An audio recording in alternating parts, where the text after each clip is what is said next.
Hey, how's it going, everyone? Thanks for coming by. It's been a minute since I've actually sat back down here in my office. There's been a lot going on. I don't really know how to explain it succinctly.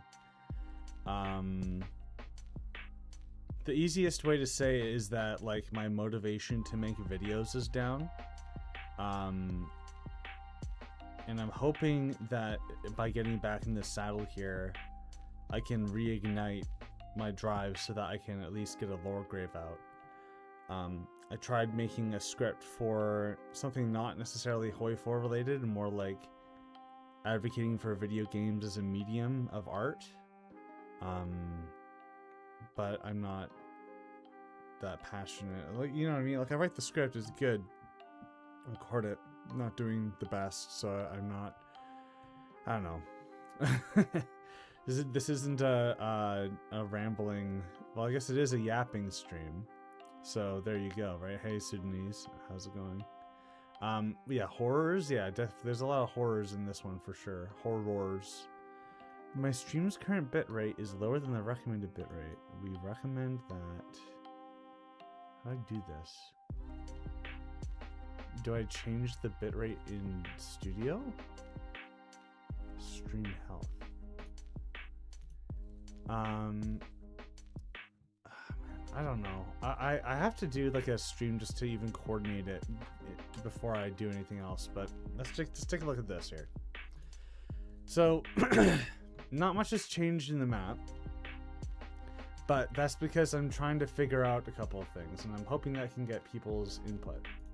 So to recap for anybody who hasn't seen the first stream, is that Spartakus uprising succeeds because the revolution starts earlier, because there was only like a 2-vote difference between whether or not the communists started revolutionary activity a couple of days before the Kiel mutiny happened.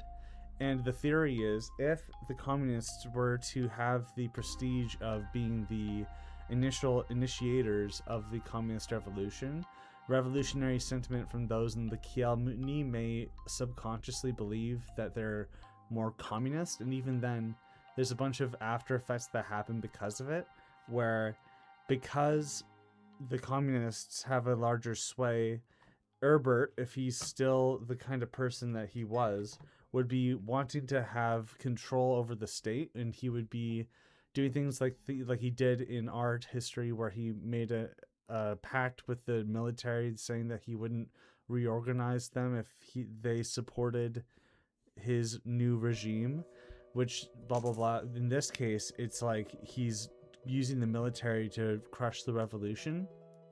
So then blah blah blah, everything comes to be that German communism does better, and instead of the Paris Peace Conference of 1919 being a like end of the war, it's basically the start of the second phase, because Herbert would be recognized by the Western powers as the leader of Germany, and he would be wanting to abide by the Treaty of Versailles, while the German communists and workers' councils of soldiers and factories, whatever, would reject that. Even Lenin was against the Treaty of Versailles, saying it was like the peak of capitalist imperialism or whatever.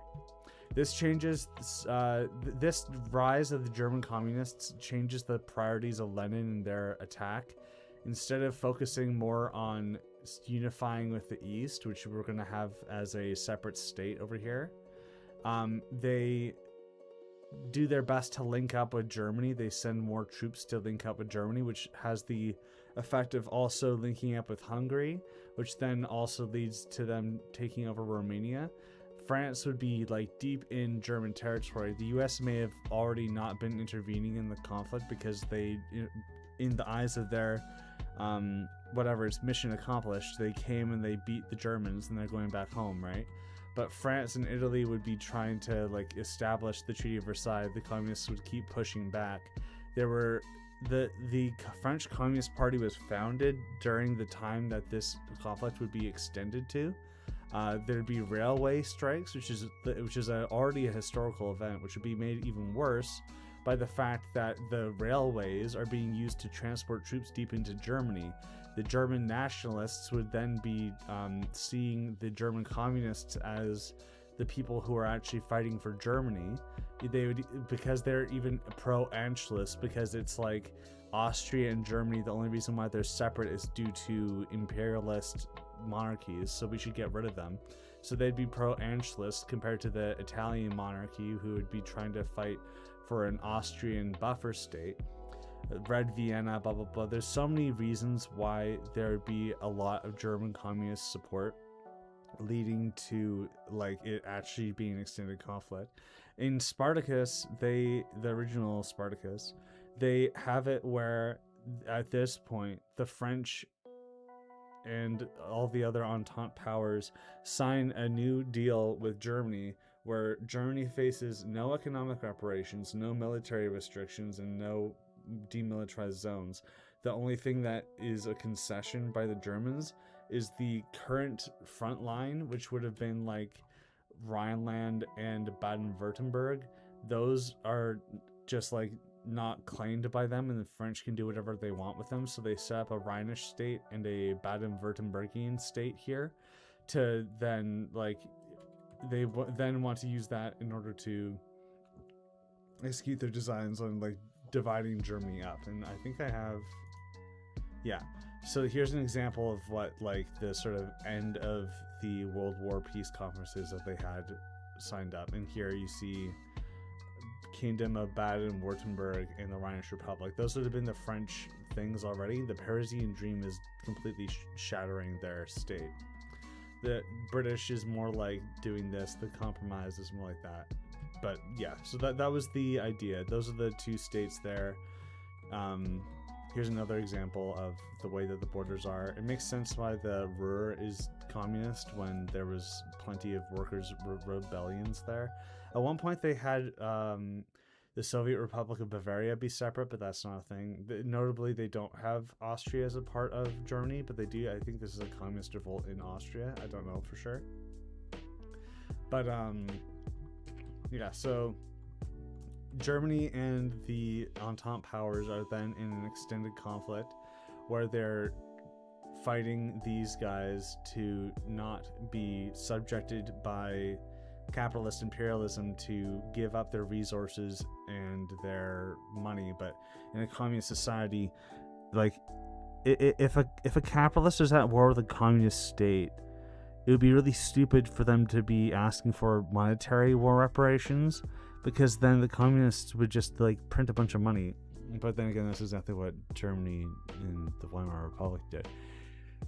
But then again, that's also why France occupied the Ruhr when they weren't paying enough so that they could take the resources of the Ruhr. So like, but in the case of a communist revolution, that's in no demilitarized zones and no French occupation in German military, there'd be no way to do that. The only way they'd be able to do that in the Spartacus timeline is to literally take it from their puppet state, which is already what it is. So anyway, ramble. This would not last. The French would not be able to subjugate the Germans, especially when the communist revolutionary fervor is well, they might get maybe this time, maybe they would have no communist they would have communist fervor everywhere, right? Like, I think that France would fall to a syndicalist rebellion, and I think that Italy would also fall to a syndicalist rebellion. Okay, so this then would mean that France and Italy are exiled. And then you have a situation where Britain is having to prop up these regimes and wait for an opportunity to strike. It hasn't been... I guess it's been okay, my day. But my mental state isn't the best, but I'm trying to get back into it here. Should not hold Eritrea? Yeah, probably not. There's a lot of things here that are to be determined, so to speak. But I'm just going to double check the notes to see if I forgot anything. Germany, Soviets, Hungary barely independent. Go. So in this timeline, I wasn't sure like what we were actually going to be necessarily really doing with it, but as you can see here, there's a big communist Balkan state. Yeah. So Italy. So okay. So Italy can't hold this stuff, right? But then what is it then? Who's controlling it? That's another thing. Like, would it just be the British controlling these as League of Nations mandates? It's possible, I suppose. France taking the Spanish portions of Morocco is to be determined. I'm going to sneeze, I think, maybe. No, okay, I'm good, I think. Anyway, so disregarding the untenable situation of the colonial powers in Africa, exiled in Africa, let's talk more about what we are trying to do with the mainland. So if the Soviets managed to, the Russian Socialist Federative, is it Russian Soviet Federative? Yes, Russian Soviet Federative Socialist Republic. If the RSFSR was able to connect with Germany, was able to inspire a national revolution in France and in Italy, and they were at war with Hungary, who they managed to link up with Hungary, who is at war with Romania, who also the French were trying to establish the Treaty of Versailles, Yugoslavia. And Bulgaria had a communist revolution, I think, even. Like, they would just march all the way down here. We have a very big Soviet influence here, right? Yeah, Russian Soviet Federative. Yeah, that's right. Man, my allergies are so bad. I don't know if it's because of the medicine that I'm taking, like accentuating that, or my body's reacting to the medicine. Hopefully not that.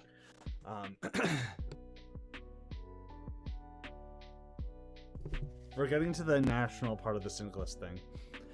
This is not Yugoslavia. This is the Communist Federation of the Balkans.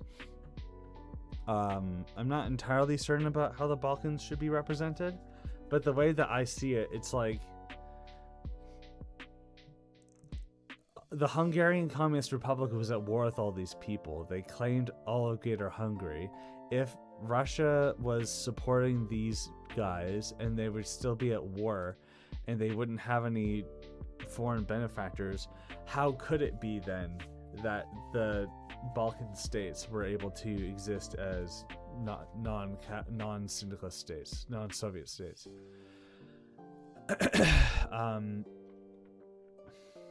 Yes, this is a socialist Italy because Bieno Rosso also succeeded. So, again, German communists survive due to a point of divergence that makes their movement stronger. They managed to beat the Entente. They have local socialist rebellions in France and Italy, maybe even Spain. I'm not sure yet. The Russians, by focusing more on the East, were able to connect with Germany, subjugate Poland. The status of Poland is also to be determined. Hungary would have still been in their communist revolution. The Russians would be able to guarantee their state's independence. But then there's also the Tottenbury uprising. There's the fact that Romania would have been aligned with France, and France would be fighting them.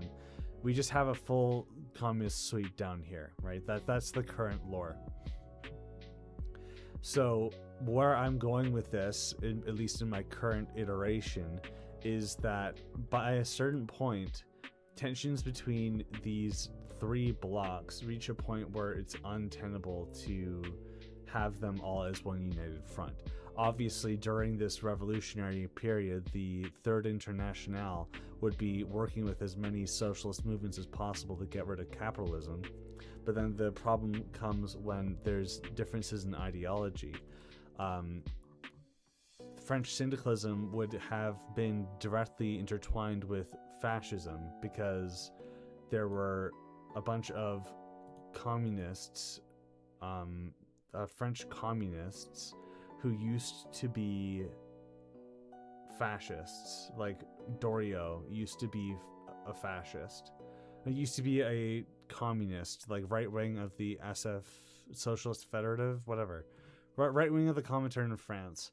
Then became a fascist.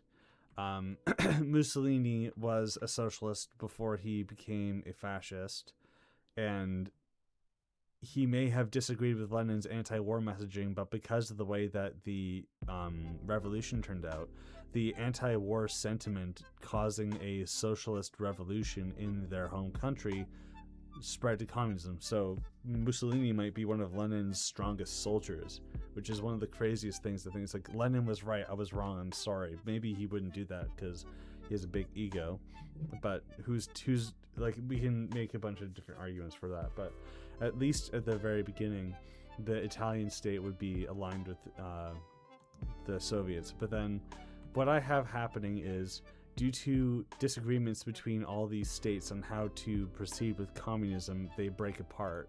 The French and Italian communists, socialists, whatever you want to call them, go towards national syndicalism, and that also translates to a potential spreading of national syndicalism to Spain. Germany and the Soviets, they have a split, but they're not going to be fighting each other at any point, at least not in the beginning. The Russians will have their own things to deal with. Germany will have to try to neutralize this national syndicalist bloc. But if they do, the British are going to send in their puppet governments of Italy and France to reestablish control in the mainland, and then potentially fight with Germany over that, which then leads to Russia, which then leads to the USA, which then leads to the White Russian movement in Japan. Like the way that things are currently balanced is that even if this great leftist infight of 1936, which breaks apart the Third International faction, only happens in 1936, which it might not, but it could because of the narrative bonus of having it happen at the same time or at the start of the game. Just like how Black Monday happening at the start of the game of Kaiserreich then lends to the fact that there's a period of unrest in the global world that you can then use as a player to influence the outcome of the coming Second World War. Like, there's a bunch of different arguments that we can make for it. But what I'm saying is that even if we don't do that, the balance of power being that if the National Syndicalists are invaded by Germany, the British will invade the National Syndicalists to take and install their puppet governments, which would then be a bigger threat to Germany, because then the British and all their states here and the support of the colonies would then be able to fight the Germans. The British can't fight the Germans before they do anything like this because of logistical reasons, but also any direct hostilities to Germany would then incur the wrath of the Soviet Union, which, while they might be less extended if we have them focusing more on Europe, like how these states exist and the Far Eastern Republic exists as a separate state, they would still be able to find ways to intervene with the British. Like, I don't know what's happening with Turkey yet, but we're not going to do Severus. They could even be communist. They could be sweeping down south into India. Britain's also would be way more weak economically in this timeline because of no war reparations and stuff. And then the Soviets can't just attack because they don't have the naval power to even do that. So it's a lot of building up, and that's why I'm pretty confident in this geopolitical scenario, at least as it is currently. So there's been a lot of comments here, and I'm going to try to read through them all. Libya's useless with the Italians. Yeah, maybe it's just a British thing here. Wouldn't that make Mussolini a left comm? He could be left comm, yeah. Was already drifting away from socialism before the Great War started? Yeah, probably, but I think that him being an opportunist, he would find a way to get himself involved in the political situation. How would they hold Olivia if they just took it from the Italians-Turkish war? I don't know what Olivia is. United Kingdom that's led by a populist. I think that fascism in some form would naturally spawn out of this, and I don't want to be the guy who keeps making so bland, plausible stuff that it ends up being boring. I am going to be going with Rotha Lindborn. What's her name? Rotha Linton Orman. She was a British political activist and she was the first person to found the fascist party in Britain. This is her. I'm not going to put her here though. I'm going to put her up here. Or is this where all the other thing is? Yeah. So this is where I was posting Wikipedia stuff before. So I want Britain to be led by this woman. Okay, who is she? Rotha Lintorn Orman was a very interesting individual, but I think that the most interesting thing about her is the way that her politics in our timeline would perfectly match with the politics of this timeline. She believed, she felt that labor was prone to advocating class conflict and blah blah blah.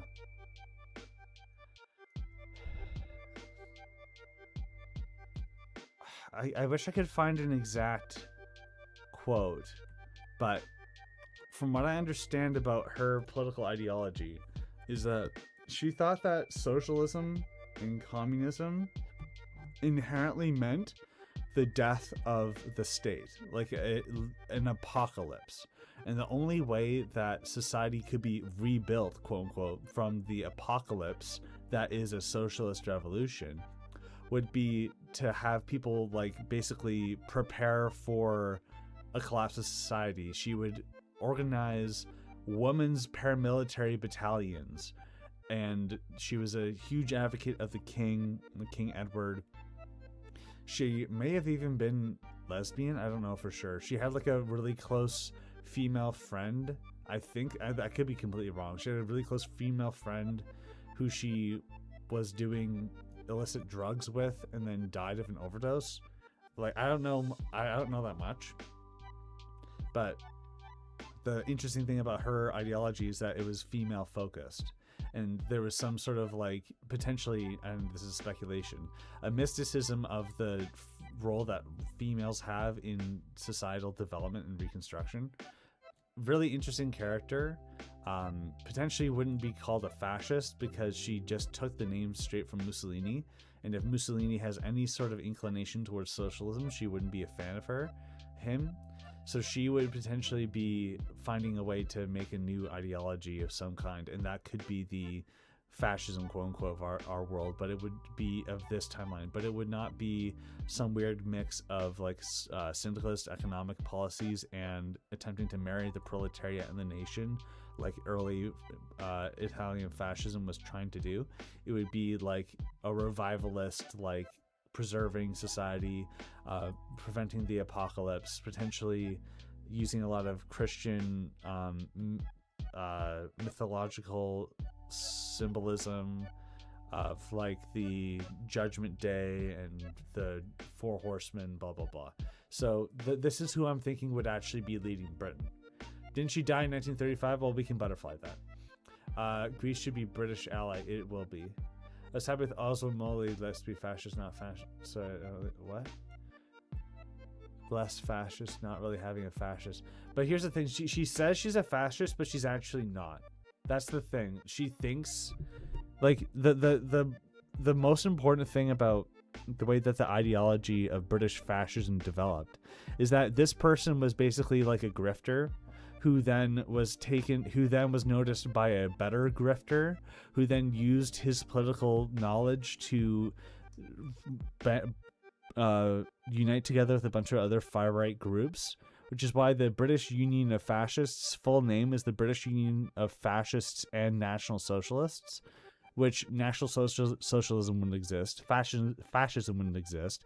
Mosley would be likely either taking Rotha's ideology and adapting it, or using her as a stepping stone for him to then do his thing. But mostly could be actually a really good thing here.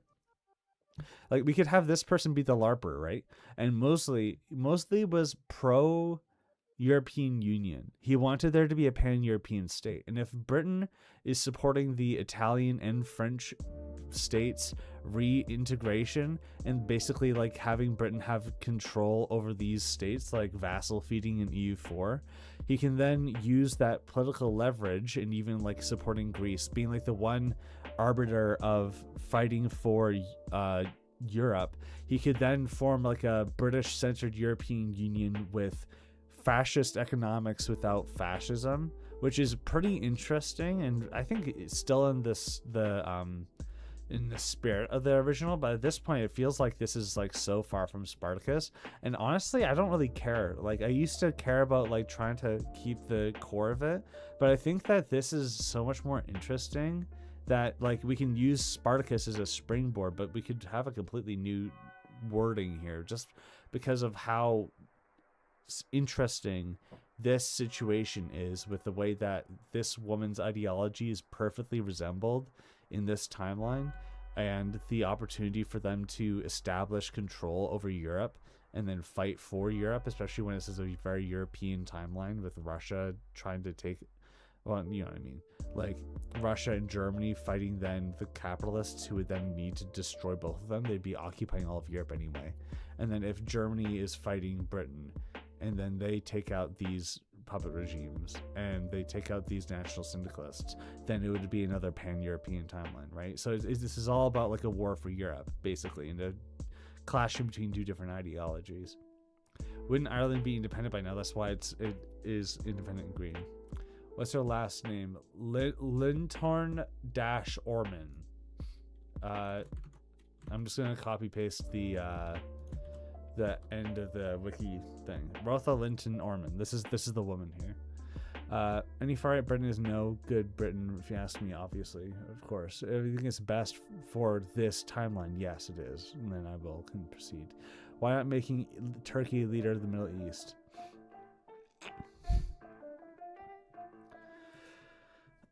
Well, maybe. I'm not against that. It could even be that they're fascist, like Pan-Turan or something. I'm not sure what to do with Turkey. I never really know what to do with Turkey because I don't understand their history that much. I have an active member of my community, Turkish. I think is Sugut Falk. I actually took his suggestion for Turkey in the name of the Tsar, Lordgrave. He's really knowledgeable about Turkey. I could probably ask him for something. Dominions being very interesting. The British, no, I wouldn't say it's a British dominion of France or Italy, but they would be like economically tied and dependent on Britain. The British reinstitution of their states could be with like a monkey's paw thing, where it's like, or deal with the devil, so to speak, where it's like, okay, now you're subjected to our economy.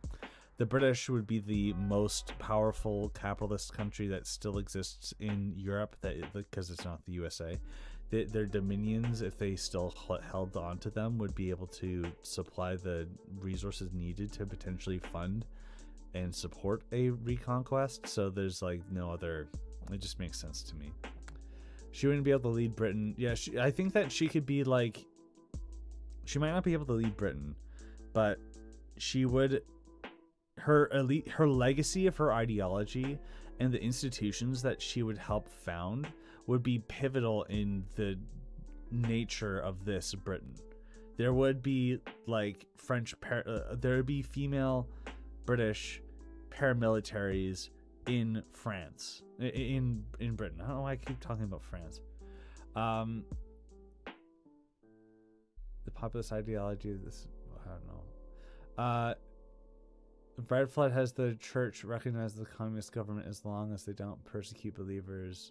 Hold on. It seems like you had... What would happen to the Catholics? I think that...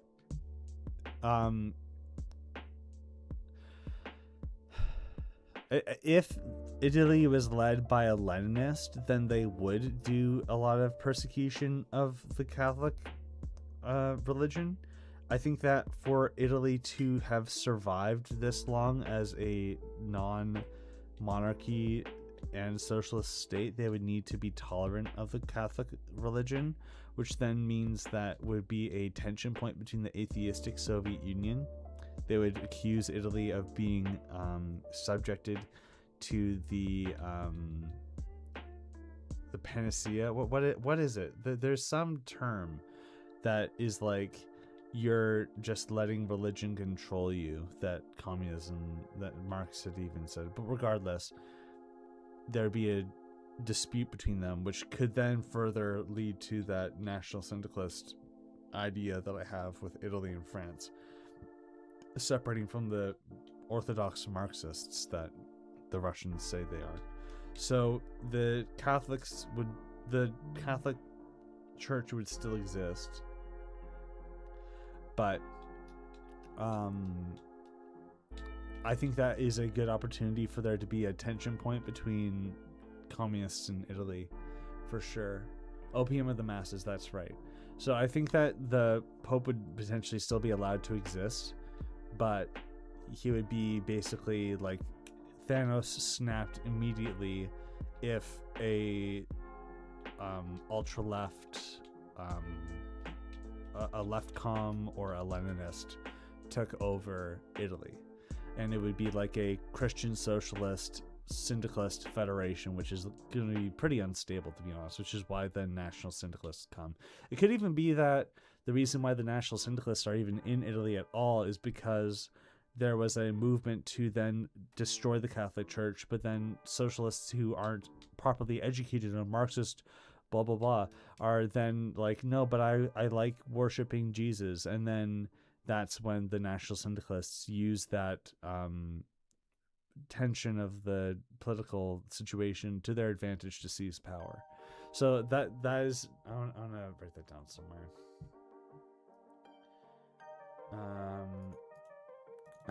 So I had, this is like stuff I wanted to talk about this stream.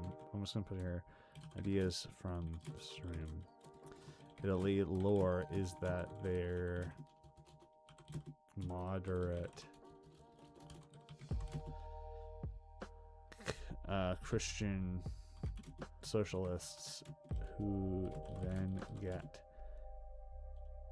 people wanting to get rid of Catholicism, but then that leads to national syndicalism. It's taking charge. Okay, thank you for that. Rusto Tien. I'm just gonna make note that it was you who helped start that conversation. Thing that could happen in the Balkans is the Federation exploding. Yes, that is the content planned. Make the Treaty of Trianon harsher. What's the Treaty of Trianon again? How did I forget this? Yeah, it was Hungary. Yeah. Don't worry about that. the communists would have completely overturned that. The French exile. Seems silly for colonies to exist without the mainland. Pope flees is also possible. This the entire point is that we're yapping ideas. Everybody's supposed to yap. Exile the deity, we only have Sardinia. Yes, I agree. So like, let's. It seems like a pretty no-brainer to then have this situation be different. So I'm going to exile Italy. Just going to make sure that I have a copy of it, and then I'm going to eliminate their colonies here. There. So don't know what's happening in the rest of here, but that's for me to figure out later. It could be that Libya is a League of Nations mandate. I'm not too sure. Something here, I didn't really mention this yet. I think that Britain would not be able to afford their like bait and switch thing where they promised the Hashemites a unified Arabia and then withdrew on that deal when the Sykes-Picot deal went through. But then we don't have a Sykes-Picot agreement here because the French are just dead. So then what is to be done with all this stuff? Well, then it would go to Hashemites. This would definitely have a civil war of some kind, especially when, like, if you consider Arabia to be, even if you include Egypt, or don't include Egypt, and then cut it off here. Palestine would be like a weird in between because the British signed the Balfour Declaration, and then there's all these like treaty ports basically dividing up Arabia. There would be some sort of movement that fights them. Oman would technically be considered a satellite state of the British Empire, so there'd be some sort of like Arab movement against Britain, and then Britain could even have a problem where they come in and then they do the thing that they wanted to do, or did in our timeline, where they divided up between Iraq, Syria, Transjordan. I don't know what would happen to the mainland of what we call Saudi Arabia, but it would be somewhat different, like probably Najd, Hijaz, whatever all the states are called. Yeah, Britain could invade Hashemite Arabia. I think that Britain having a war with Hashemite Arabia in the early game makes a lot of sense. The Entente left the Middle East after World War I and Turkish War and independence, and the Arabia would be a golden play for the Turkish nationalists. Turkish to be a torchbearer of republicanism. You mean like this could be a like Arabian republic, and the Turkish are a example of how to do a Islamic heritage country that modernizes according to Western proven Western methods. And there's like a what is it called? It's not that your state is a Catholic state, but it's like the French thing where they recognize Catholicism as the state religion of France, but it's not the state religion of France. So maybe you could do something like that. No socialist Iberia would be desirable, considering that 50% of Africa is colonized by Europeans and don't control the mainland. Perhaps Spain and Portugal get new colonies to garrison too. Why did Portugal fall as a so there was an idea that somebody suggested before where we have a anarchist socialist Iberia, and I like that. That would have meant then that the Rif War would have been something that France would have to put down, and then if we have France in the colonies existing, then we would need to have the Rif War being suppressed, because if the Moroccans were able to then get a full independence here, then Algeria would follow suit, and then oh no, you don't have your exiled France government that we want. But then again, it's perfectly reasonable for people to point out, like, that's the more plausible thing to have happen. If France falls apart, the colonies would fall apart too. But then you have Britain. I don't know. There's a lot of things that in arguments you can go either way, but I feel like having the exiled powers here holding on to Africa and then using Africa as a means to instigate conflict between the Germans and the Soviets and have a proxy conflict there, I think that's really good. Somebody mentioned before, and I'm trying to find a way to make this work, Pan-African Congo. So I don't know if Belgium would even exist, but let's say they get partitioned, then Congo would be independent, or at least it would be an exiled Belgian thing. There'd be a civil war of them taking the Belgians out of the country and then going Pan-African and then fighting all of the neighbors here. And then that's a good way for Germany and the Soviet Union to find a way to break up the colonial exploitation here, further weaken the capitalist powers that are preventing them from having world communism, and then fighting that way. So I think that makes a lot of sense, but I'm not sure exactly if that's the right thing to do or not. It does follow the idea of having exiled countries then installed by Britain to then have a European Union dominated by then. So I'm not entirely against it, but yeah. Eritrea should go to Ethiopia? Yeah, probably. Assume Arabia would be de facto British protectorate. Yes, it would be, but they would cast off it at the earliest convenience. Gilan uprising may succeed. Oh, right, yeah. I need to look into the Gilan uprising. There was a communist jungle movement? A rebellion. Jangal. I don't know. This jungle? What the heck is this? Is this Jillian SSR? So yeah, it was actually okay. So this is it. So there was a communist revolution, Soviet Gilan, Persian Socialist Soviet Republic.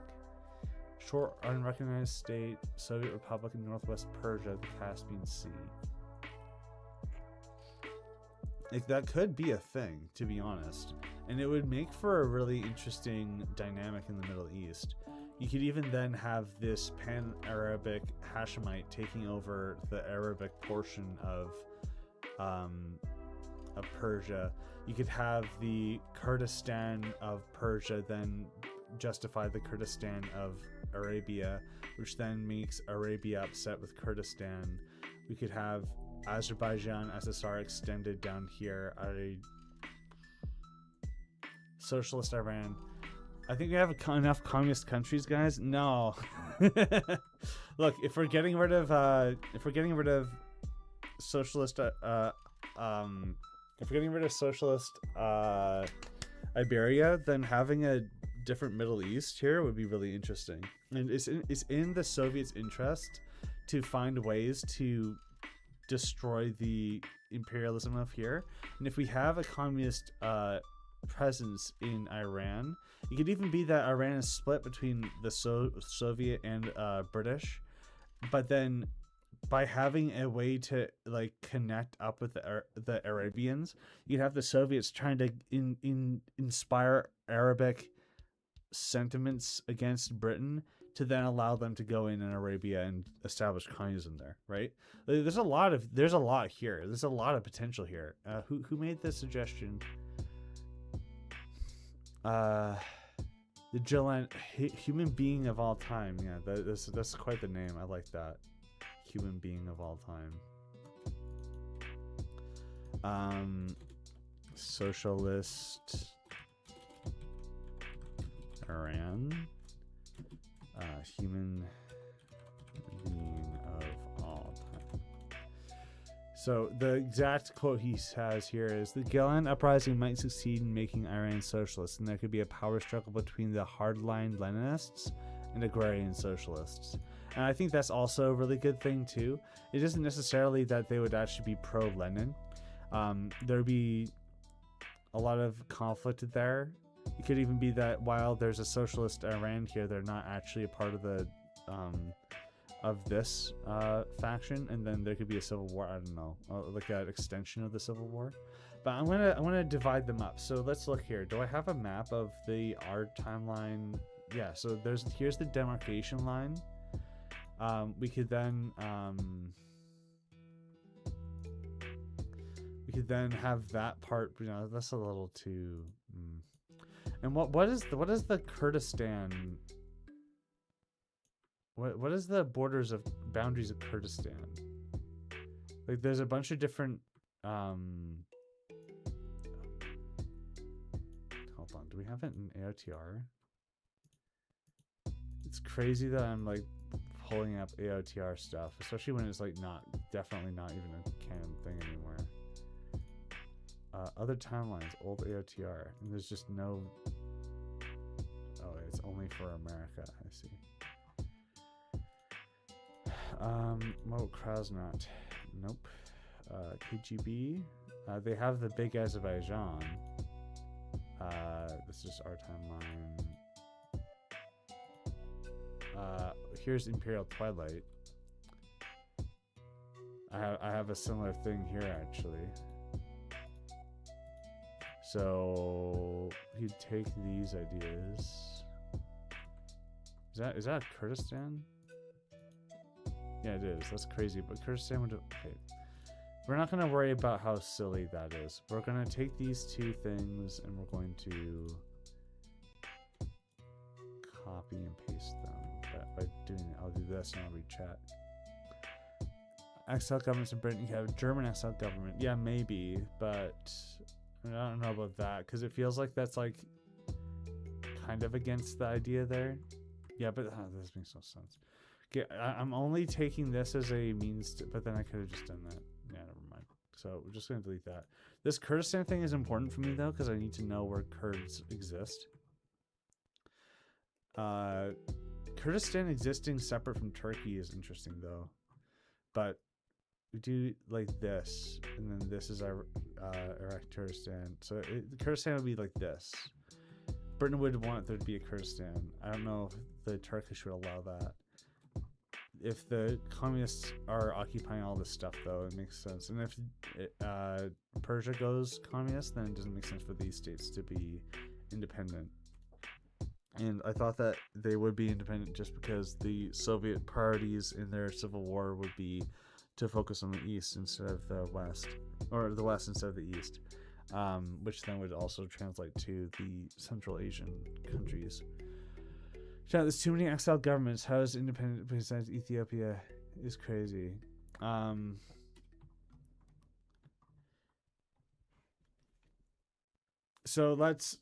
Gugs, let's logic this out for a minute. So disregarding what we want to do with the premise of the mod, where at least what I have in mind for Britain being that they have exiled governments that they're trying to install in Europe to make a pan-European state.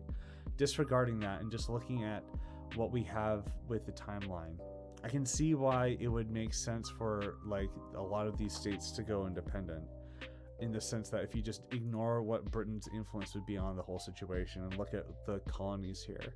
If France fell to communism, they would be exiled to Algeria. But how would they manage to reach all this stuff? Some of this stuff is former German colonies, which would require a lot more garrisons than established colonies. You would have the Rif War in Spain, which Spain wasn't even involved in the First World War. It required France's intervention in order for the Rif War to be put down. If Spain loses here, then this state is like pan-Moroccan. So they would be fighting the French Protectorate of Morocco, which would then also be fighting this because they would be claiming the Mauritanian desert, whatever this exact place is called. So you have them taking over here. The Maghrebi nationalists would then inspire Tunisian, Algerian, and Libyan revolutions. The lack of a main, like, because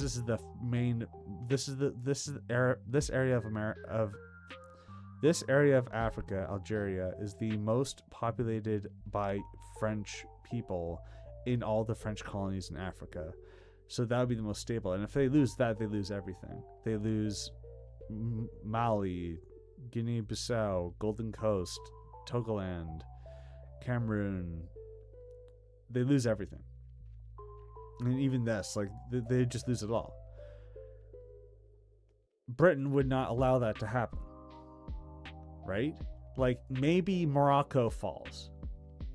But if Britain is letting this happen, there'd be no way for Britain to exist. And at that point, Britain without any African colonies, because let's say they don't intervene and then the entirety of France goes, the entirety of French Africa goes independent.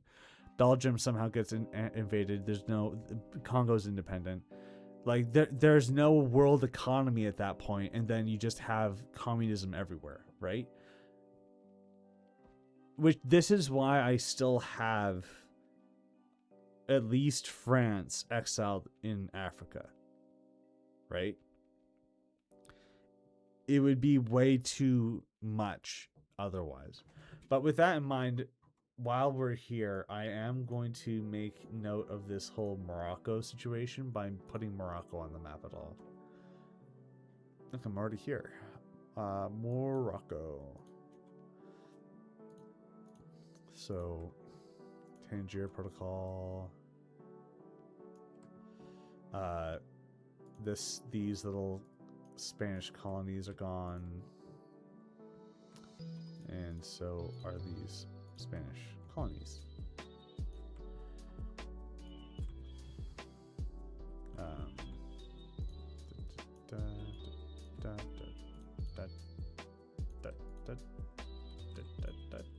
There you go. So maybe they don't own the southern part here, but they would, the Rif Republic becoming the Republic of Morocco, and then having to have a forced truce makes a lot of sense in my mind.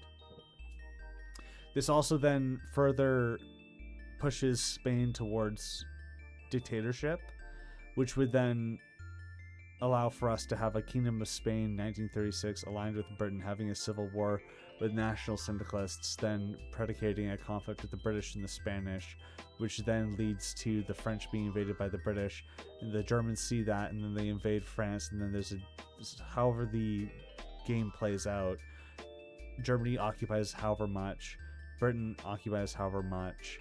Italy would also be involved in this because they'd be aligned with France. How much do they get? I don't know, but they're gonna have a fight over it. So that's the predication of World War II. So, and then Morocco, I don't know exactly like where they would play into it. Germany would obviously be supporting this anti-imperialist state. I don't know if they'd be communist, but the fact that it would be a republic. I need to learn more about this guy who led the Rif Republic. But if he led Morocco and he was a republic and anti-imperialist, he would be the darling of the left, right? So there would be a presence there. Initially, Spanish anarchists and syndicalists didn't get along. Yeah. Hold on. There's a lot of people that have been talking, which is really cool. Didn't do a map of Kurdistan. I couldn't find a QBAM. Okay, thank you, Mango. Right. Okay. Interesting. Yeah, thank you for that. I appreciate that. I'll consider that. But I saw somebody else talking about Kurdistan.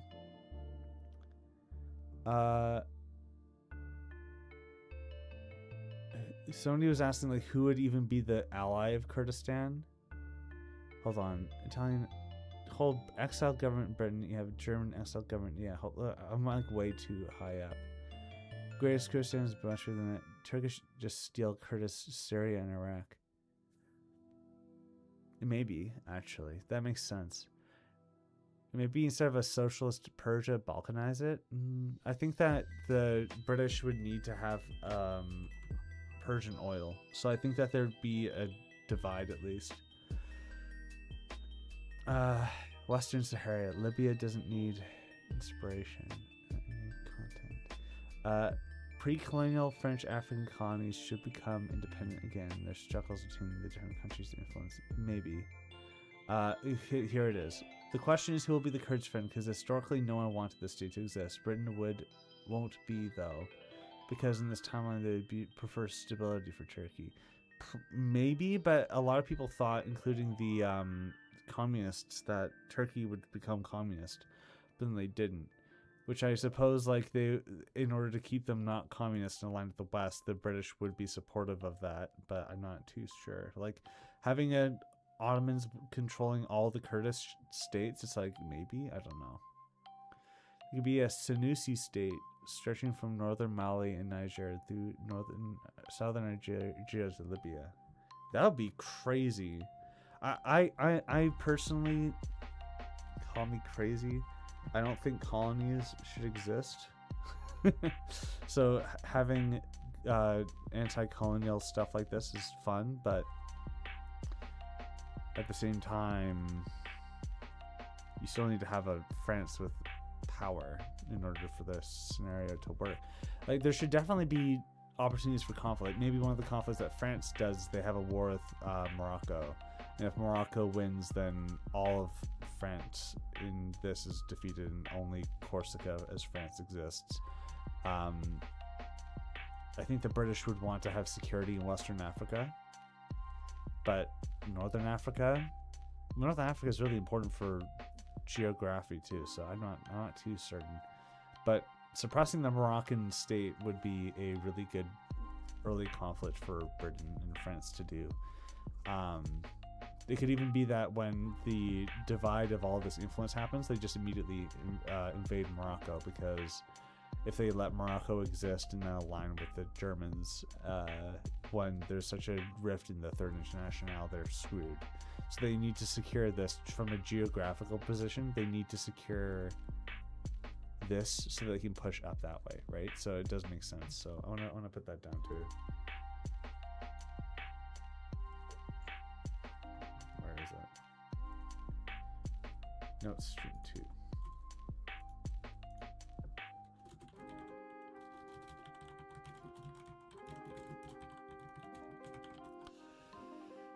Could even be that there's no Spanish Civil War and the French just I think there should be, but it would be like national syndicalists versus the kingdom, with maybe some socialism sprinkled in. But I don't think that socialism would really be allowed to exist in Spain, so it would just be a way for these people to have a fight. What else do we got here? Soviets could prop up Kurdistan to destabilize the Middle East. Yeah, that's a good point. That could actually be something that would be good.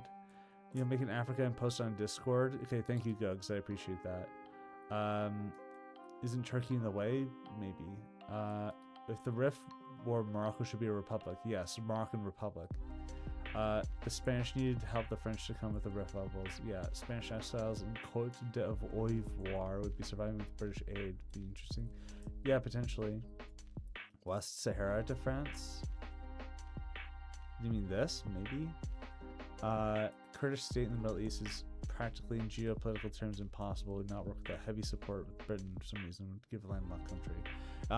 For that reason, the Soviets would want to support it so that they can destabilize the British protectorate here. But I'm not too certain. Maybe there's a galaxy-brained Soviet guy who wants to use Arabian nationalism to destroy capitalism. But I'm not too sure about that. The monarchs of Morocco would be popular, important to Moroccan society. Okay, but the Moroccan monarchs are the people who are collaborating with the French to have their state continue to be a puppet. If anything, the Moroccan monarchy would be going in exile in exiled France, and then they want to reinstall and restore the treaty of blah blah blah that made Morocco just a protectorate of France or whatever. Yeah. Hold on. The French exile in this timeline would be more likely than Kaiserreich and the United Kingdom is backing the French exiles. Exactly, yeah. San France getting the Chiang Kai-shek treatment would be funny. Yes. If France does lose all of Africa, would they even survive in Corsica? Says the guy with the Corsican flag. But yeah, I don't think it probably wouldn't. But then again, like, remember in the Napoleonic Wars, a kingdom of Sicily existed here, always at war with France, with the Bourbons there somehow, which just because it was used as a big British naval base to fight Napoleon. It was basically just a puppet state, and it would be the same thing for Corsica. It would be like, basically, it would just be a British colony. Like, if this was in a world where, I don't know, that would be too convoluted for me to explain what I was about to say, but many people would see just this being a British annexation, basically. So don't think of it as an independent state that's worthy of having content. Think of it as a naval base for Britain to have their content, right? Who's galactic here? There should be a Senussi Libya. I need to look up what the Senussi is. Senussi. Politically conservative Sufi order in Libya, Northern Africa. Okay. Spiritual identification. What? I need to look into this a little more, but it does make sense for it to be potentially anti-West. But then again, from a strategic standpoint, the British wouldn't allow that sort of thing to happen either, right? Oh, well, you know, it's crazy though. Didn't Ataturk want to give the title of the caliphate to the Libyans? So you could have a Libyan caliphate? Like, something that might actually be a thing. If Italy owns it, it's solely because Britain and France don't want an independent movement to win. Yes, so, exactly. Like, it's already crazy that we're having a Moroccan republic. I think that's enough. I think that in the event that the French go to war with the Moroccans, the Senussi revolt in Libya, and then it becomes like a Northern African war that's in 1936. Maybe it's even already started in 1936. Then, like, you have a fight here, which then is draining British resources and distracting them from capitalizing on this. Yeah, so, like, either at the start, already happening at the start, or soon after the start, the British are fighting the Moroccans and the Libyans. If they lose all of Northern Africa, and maybe even starts a chain reaction down here. If they lose, then from a purely gameplay geographical standpoint, they've lost the ability to invade from the south, which is why the Third International would be supporting them. But if the British hold on for long enough for the Third International to break apart into like the Fourth and Fifth or whatever, then it would, from a gameplay perspective, there wouldn't be Lend-Lease. So then they would be able to take out these states and then consider foreign policy of capitalizing on this situation. What's the timeline about? Spartacus was a timeline, a Hoi 4 mod early in the Hoi 4 days that stagnated. And even though they think that they're still developing the mod, nobody's seen anything out of them for a very long time. I'm making a lore grave about this scenario because I feel like their approach to it is too milquetoast, which is crazy. And I'm having it be that instead of a situation where Germany allows for there to be puppet states to exist, even if they get off the war without any economic or military restrictions like they do in Spartacus, they instead continue the conflict, which causes socialist revolutions in Italy and France, but they're not the right kind of socialism, and they fall to revisionism, which then leads to a big divide in the faction to be between the Germans, the Soviets, the French, and Italians, which then gives the remaining capitalist imperialist states of Britain and Spain, but basically just Britain, supporting the Italians and French exiles and the Spanish government barely surviving, as a means, holding on to these as a means to invade these states and then continue the war. And oh my god, world war in a World War II sim. Crazy, I know, crazy situation. There's so many mods nowadays that just forget to make a World War II out of the scenario. It's insane. Morocco's gonna be exiled squared. Yeah, exactly.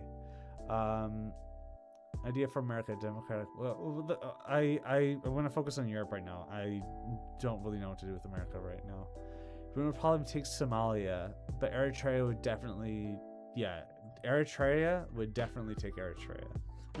I think you mean Ethiopia, and I agree, so I'm just going to...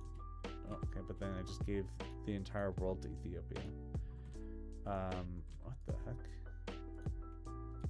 Yeah, so because of the bleed effect, it causes this to not be exact. So I want to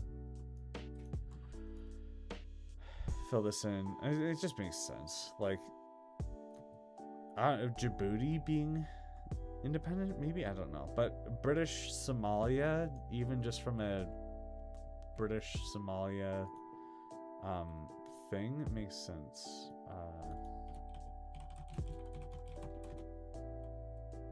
But instead of using the bleed, I'm going to use the modern map. I'm going to select 220 so that I select all this besides that red line. I'm going to make sure I'm on the right layer. Not there. British Somalia. Paint up that and then fill in the gap here.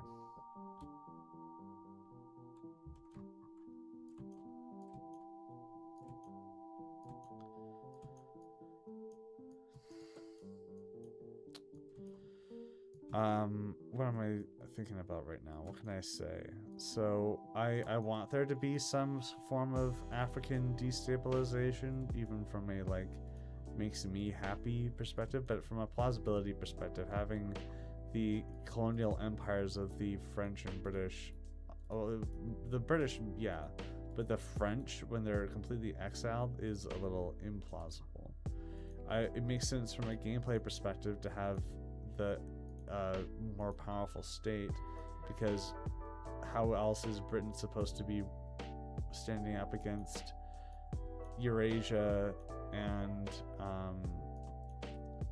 the industrialized sector of the world in Europe? How are they ever going to survive that, right? Like, from a gameplay perspective, it kind of needs to be that way, so I'm willing to overlook plausibility for the sake of fun, which some people might not believe that I care about, but it's true, I do.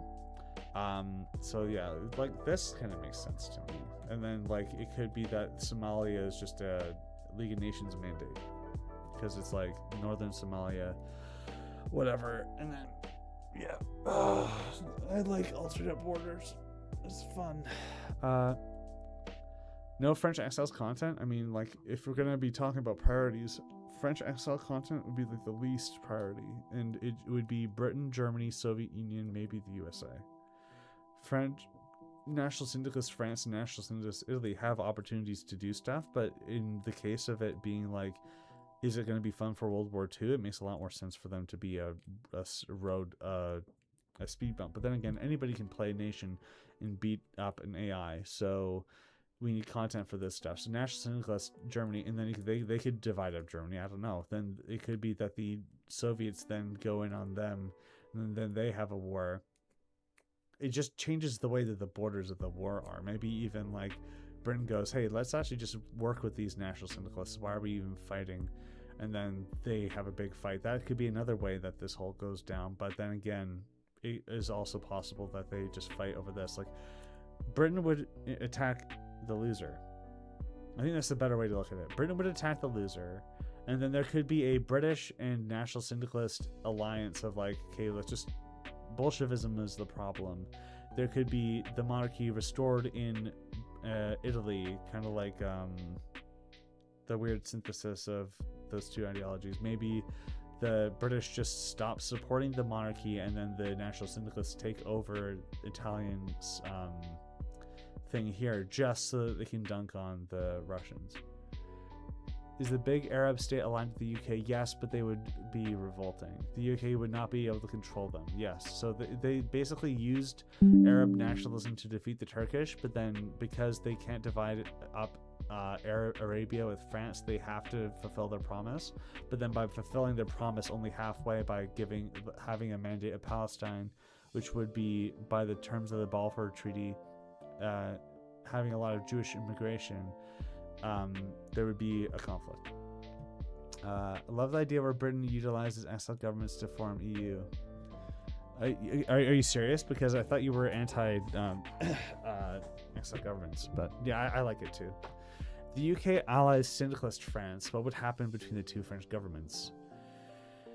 Maybe if they fail to suppress Morocco, then that's the path that Britain needs to take by default. There's no way for them to support a French government in exile. Then they work with the French government that exists against the communists.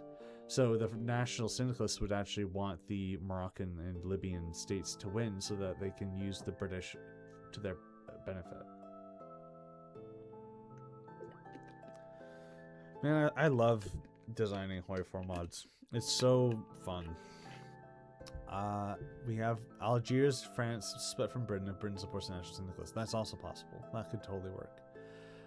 Algeria and everything northern of the Niger River would be independent, with the French exile sitting in the Côte d'Ivoire. The British would have to annex the exiles according to UK to claim West Africa. You know that, like, I that's actually good, but I also feel like if Britain was only able to invade from the North Sea, that's not as fun from a gameplay perspective. And if there's no means of fighting the Northern Africans, then there wouldn't be much gameplay there. And if they have to like recolonize and reconquer everything north of Nigeria in order for them to do that, like I'm not too certain about that. I see the benefit, but no, Matt, I didn't. Let me see. In the server, nice. What was your I'm working on custom planets.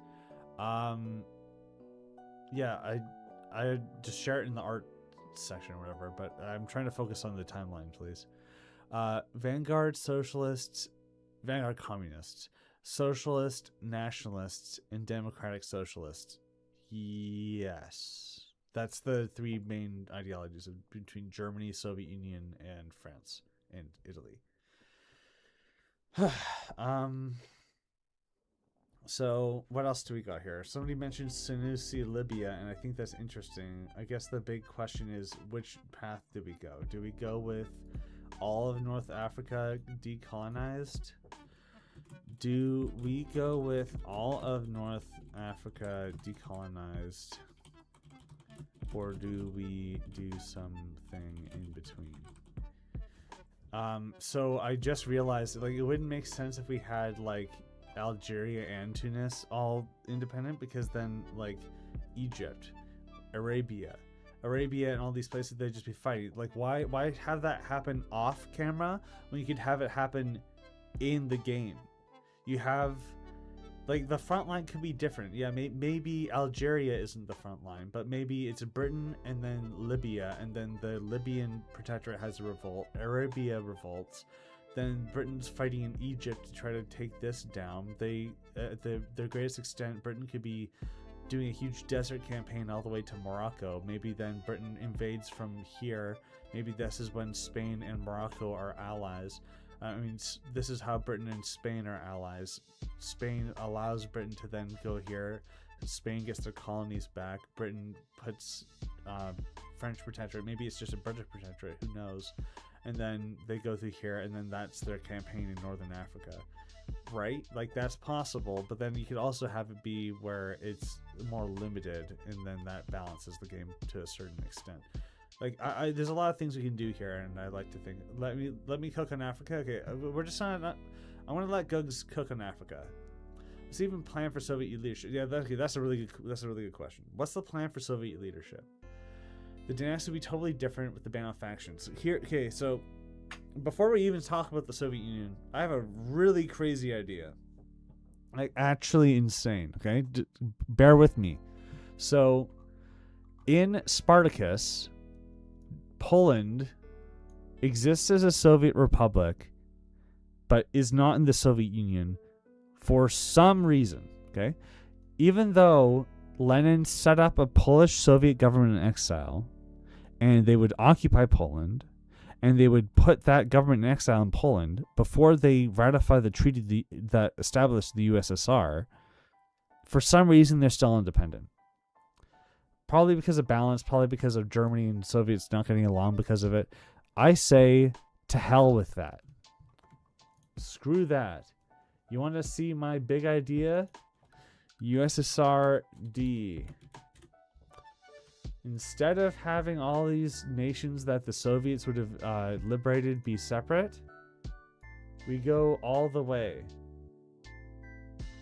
We give the Soviets, when they found their state, all of that.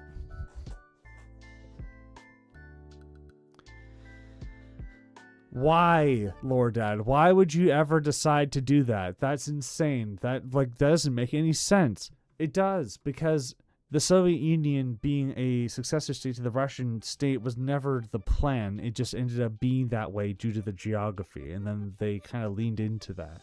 Why wouldn't the Soviets then take the Baltics? Because Lenin signed a treaty with them under the terms of self-determination that they are allowed to be independent. Why would Hungary accept that? Their paramilitary were literally called the Lenin Boys, quote unquote. If the Russians liberated them and they didn't found the Federation yet, then they would do that. Why wouldn't Romania just immediately revolt? What about all the things in the Balkans? Okay. I'm getting to that. No. If this is the borders of the USSR, there is no way in hell it would survive. There's no way in hell it would survive. Okay? No way. But then it could be that every SSR is a dominion of like the central government. And whatever the leadership of the USSR is then what triggers a collapse is then what triggers a collapse where Poland revolts. Hungary, I don't know about Hungary, but maybe Slovakia revolts against Hungary. Then the Balkan state just immediately dies. Like they wouldn't be able to extend there. Romania gets cooed by national syndicalists. Ukraine could have a problem. Belarus maybe not. And then it's up to the player of the Russians to then figure this out. No, this is a nightmare.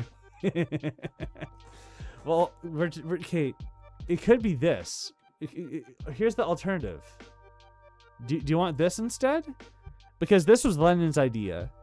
And it would be that the USSR would be like politically centered basically in Germany, because that's where the industry is.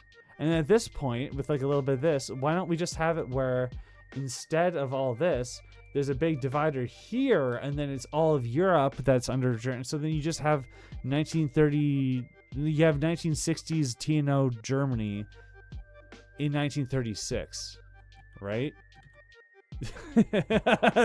it's so interesting seeing where the communists of the chat and the non-communists of the chat, people were like, yes, give no.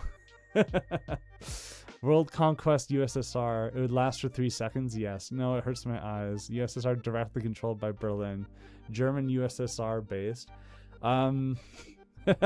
This is, yeah, it's an interesting timeline. Like, I want to look at a timeline where Lenin actually manages to form the USSR with Germany, and because that was the initial idea.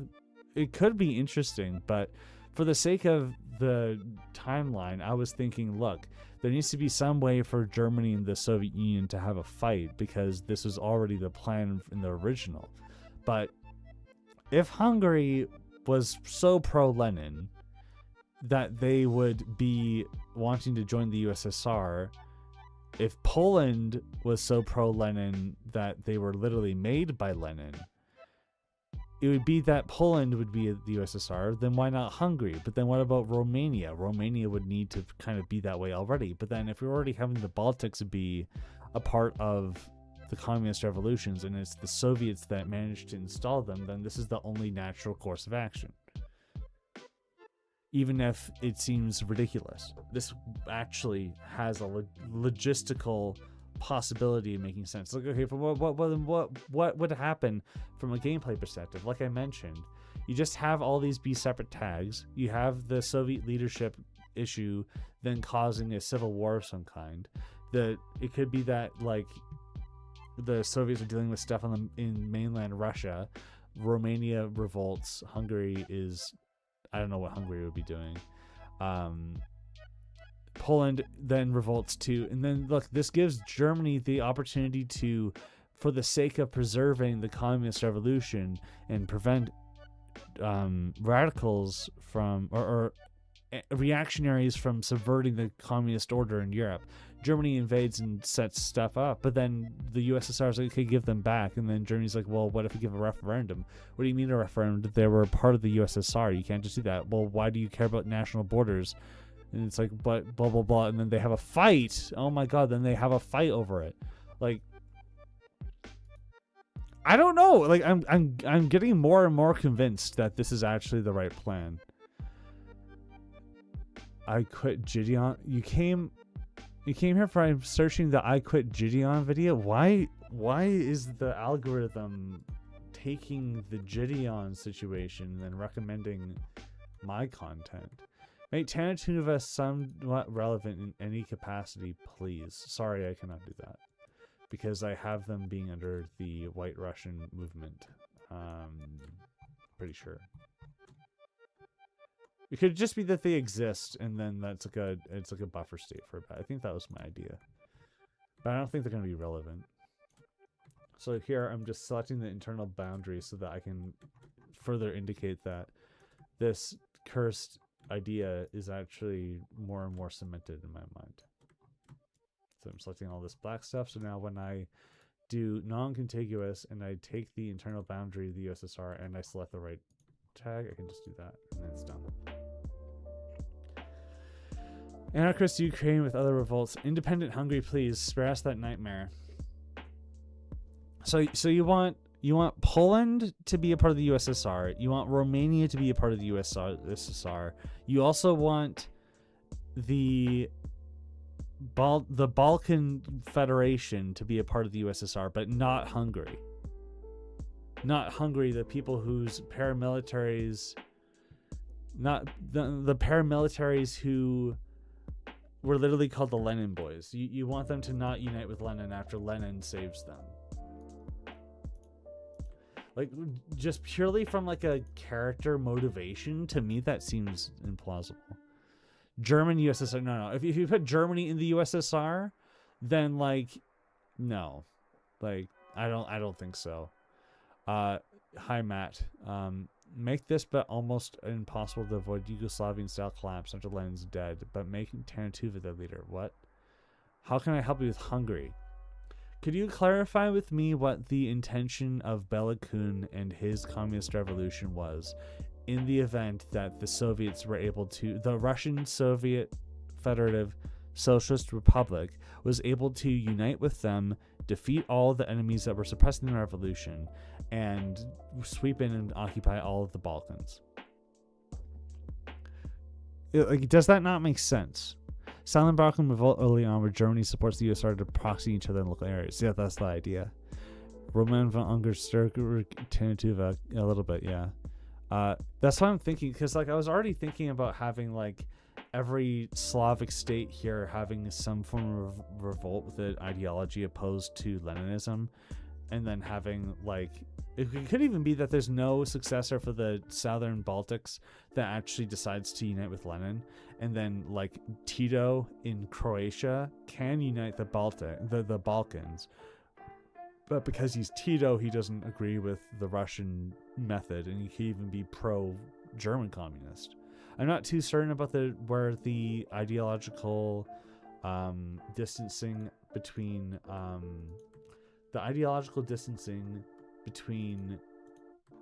the Soviets and Tito was, but I don't know, man. Look at those borders. That's awesome. And that's not even considering the potential of having a Iran that's communist. But let's not worry about that for now. Let's do this. Nope, that's the wrong color. Let's do that, and then the World War II dividing line was this. I don't know if we'll do that for sure, but we're gonna do it something like this. So I want to read your comment in a second. This is Soviet occupation of Iran. This is the random borderline that they have. We're going to do a temporary marking of this by going and figuring out where the socialist Iran color is. East Asia. China, Americas, India, Near East, Fertile Crescent, Arabia, Persia, far left Persia. And we select this. We do contiguous, I suppose, and then when we see the stripy lines, we know that they're not supposed to control that, and then we can figure it out from there. But this region would not. Oh my god, Paulina, bro.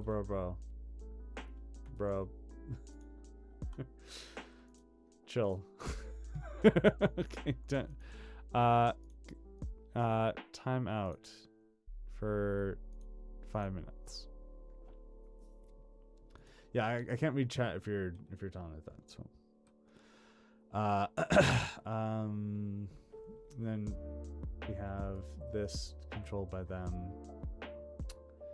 and then the internal boundary would look something like this, because that little doohickey there is actually part of is this. So that would be the SSR of Azerbaijan. And that border tension that they would have with Turkey would then further push Turkey towards the British. Could even be that they want to unite with Azerbaijan. Oh my god, look at Turkey. Look at Turkey in this situation. I wonder who they're going to be friends with. Hi. My name is Turkey, and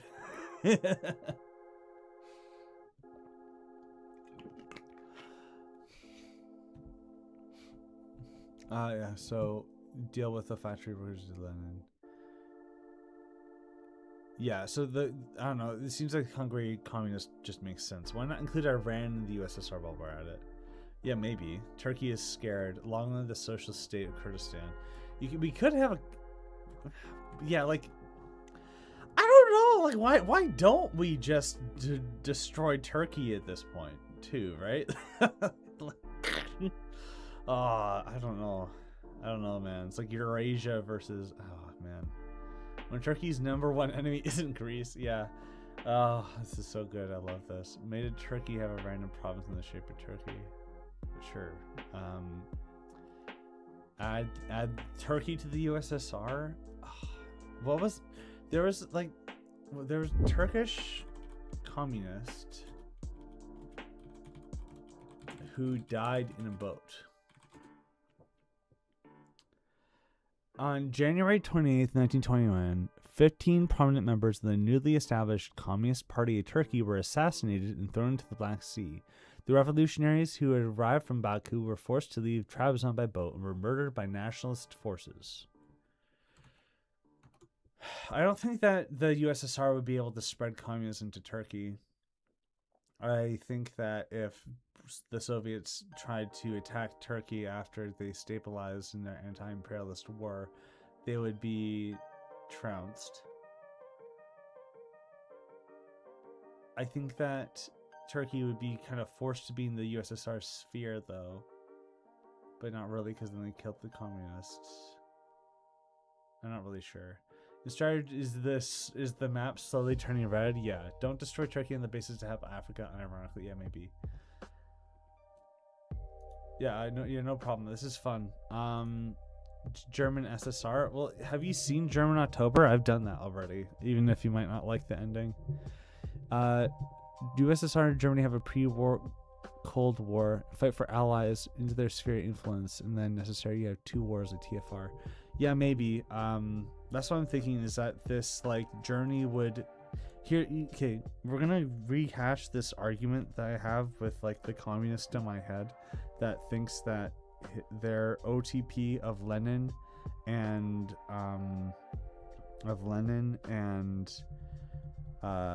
Rosa Luxemburg would then mean that they have a beautiful giant USSR styled baby together. And I'm going to rehash it here. There is essays of Rosa Luxemburg saying, I want a new internationale that's more communist than this one that we currently have, that Lenin then made. There is comments by Rosa Luxemburg saying, man, I'm so glad that Lenin's causing a revolution in Russia. It's really needed, and this is going to predicate the world revolution. But there's also plenty of things of Rosa Luxemburg then being like, Lenin, you're doing it wrong. You're going to make another dictatorship instead of making a democratic communist republic like Marx said that you should have. What are you doing? But I still support you because I need it. But god damn it, why aren't you doing it this way? That political dispute will then trigger a hey, join this thing. Here's the thing: the Third Internationale was founded, and it was every organization that wishes to affiliate the Communist Internationale must get rid of reformists and centrists. So basically, they need to follow the Leninist doctrine, the one world communist government doctrine. Germany just says, no, I'm not going to do that. Why would I do that? Our Council of Republics say no, and that's the democratic process. And we'll get to communism eventually, but we need to do it the right way instead of breakneck speed doing it like you're doing, Lenin. Your realities make it so you have to do it that way, but we disagree. And then they don't join the USSR when it's founded. Unlike all these other states that either are really a fan of Lenin because of how they've helped him, or are being occupied by them directly. This large of a USSR breaking apart makes sense. Poland, Hungary might actually just have a civil war between different kinds of communists, between German and Russian communists. The Balkans would be a lot more littered with nationalists. Romania would definitely be nationalist of some kind. It could even be that the Hungarians and Romanians have a war. The Balkans are in a civil war. Poland has a revolt and attacks Germany. And I don't know about the Ukraine and Belarus, but that's the basic outline of what's going to be happening here. Germany then has the opportunity to reverse the imperialism that they believe that Lenin may have done against these nations and go, hey, do you want to join a new internationale? Sure. And then there's a conflict there. Maybe there is some sort of peace where it's look, Germany, USSR, we're both facing the world right now.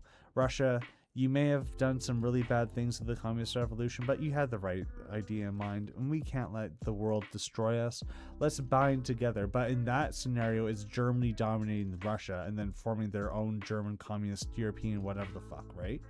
But in the event of it, instead of being that the Germans are being occupied by the National Syndicalists or Britain or both, and the USSR manages to secure these states, then it's like the Germans who are pro-Lenin do a coup and then become the SSR of Germany in the Soviet Union.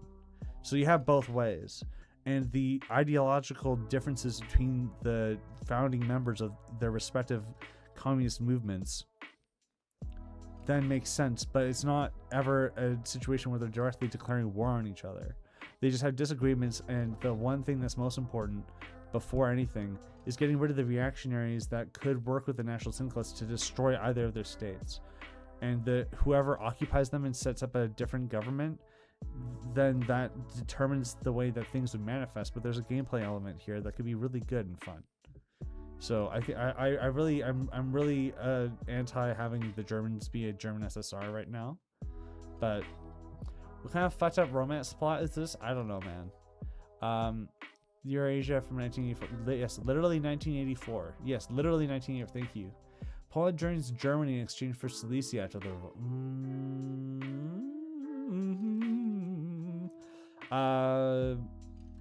They would probably get Poznan, maybe Upper Silesia, maybe, and then it could be, instead of the German Free Socialist whatever the hell, then it's like the Central European Union of Soviet Socialist Republics, and then it's Poland, and then if Netherlands falls, then it's the Netherlands. Czechia is just a German puppet, so it's Czechia. Then they fight this stuff, and it looks like the Holy Roman Empire all over again. Okay, I need to read a bunch of messages that I went on this front. This is too OP for communist. A civil war after Lenin's death to balance it. A civil war too difficult to avoid in America like Kaiser. Yeah, well, there's going to be civil wars here, don't worry. Turkey ends up like Finland in the Cold War, independent but not aligned to the Soviet. Yes, exactly. And then there's potentially limited wars. If the USSR spans from Slovenia to Mongolia while controlling Turkey, Iran, and France. Yeah, yeah, exactly.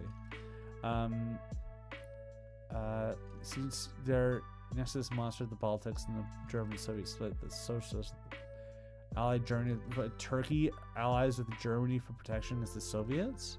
Honestly, maybe. Like, because Germany could already be like a little more moderate with the way that they make alliances for the sake of their geopolitical situation, and having like a non-communist but anti-imperialist Morocco and a non-communist anti-imperialist Turkey, it does make sense for them to be allies. But I was not beating the what allegations? I'm a communist? I'm definitely not. Like, I'm proudly, and I wouldn't say proudly because of the way that it's connotated. I'm not anti-communist from a human perspective. I understand why people believe in communism. There's a lot of things that they say that are accurate and are worth critiquing capitalism for. I'm glad that I have a 5 days a week of labor instead of 6 or 7. And an 8-hour workday, and these things were definitely influenced by people who were advocates for labor, and I respect and appreciate that. But I don't believe in the Marxist idea of having a there's no communist utopia in my mind. I mean, I don't want to get into that anymore, but I can still respect the idea and the good intentions behind the ideology and the way that the ideology works.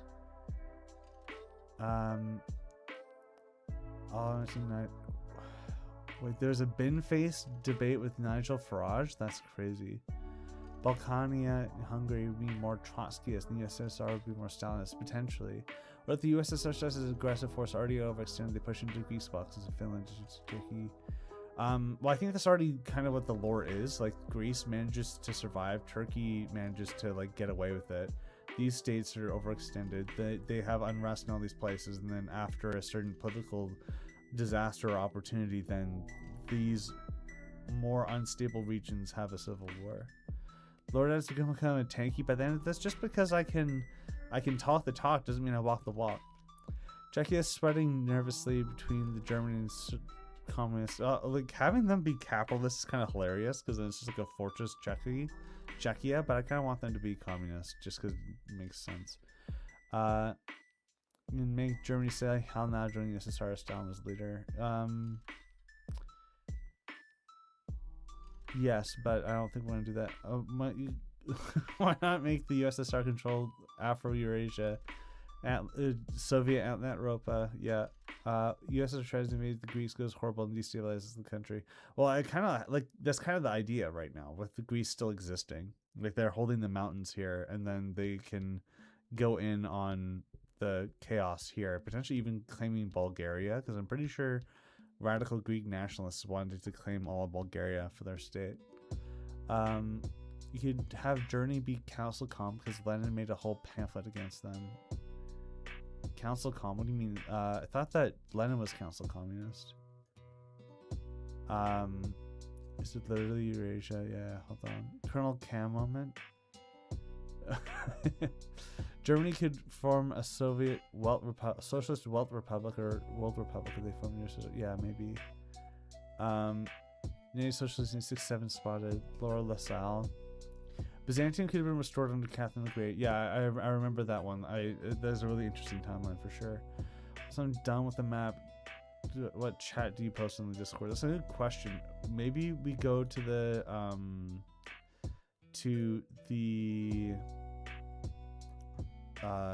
Lore Grave discussion channel. Maybe we make a thread there. I'll just ping you here so you know where to put it.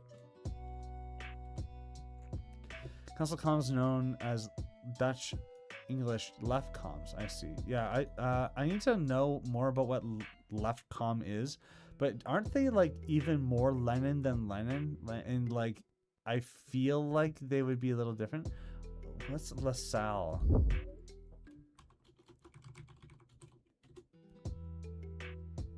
I'm just getting like LaSalle College. Antoine Charles Louis de La Salle?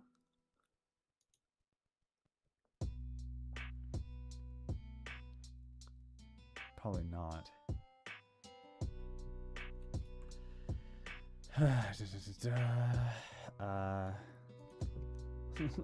Board, do you get respect? Would there be national Bolshevik gobbles? Maybe, but I don't want him to have a path if I can help it. This USSR would collapse in a week, though? Why not? But like, there is a timeline idea I had where the USSR was more federal, and if the founding principles of the USSR meant that the national militias of all these states would have their own national militias, then it could mean that there's a lot more autonomy.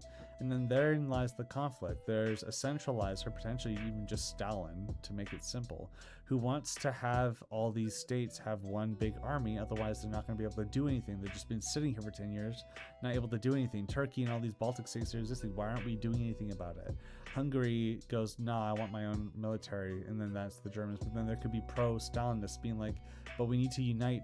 Like, why are we even worrying about national militaries? They have a fight. Romania is just national syndicalist. Then there's all these Baltic states. Like, it just makes my, like, I the more people try to fight against it, the more convinced I am that this is the right direction. The Sal's ADAV was one of the two parties from which the historic SPD emerged in 1875. I'll take a look at that, thanks. What do I think about the Baltic states allying with Germany to defend themselves against the USSR? That's a good question.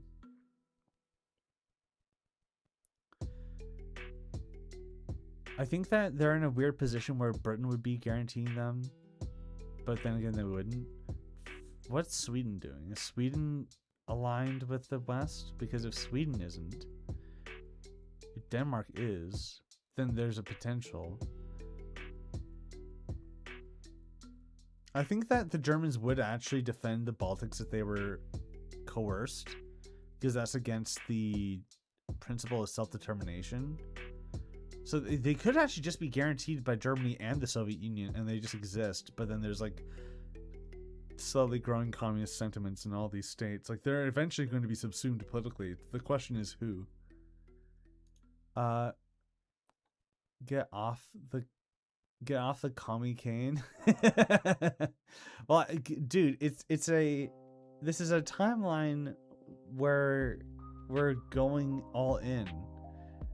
But then we're having plenty of opportunities for nationalists and capitalists to destroy it. Is that really commie-pilled? Like, I don't think so. Letting Lord died on the German Socialist War from before 1918. Okay. Those Baltics will collapse. Yes, the Baltic. The Baltic or the Balkan? The Baltics will collapse? What do you mean? Was Visa State a national neutral institution that could be captured by workers? Central practical demand is the state aid for the provided the establishment of the worker cooperatives. Okay, I'll take a look at that.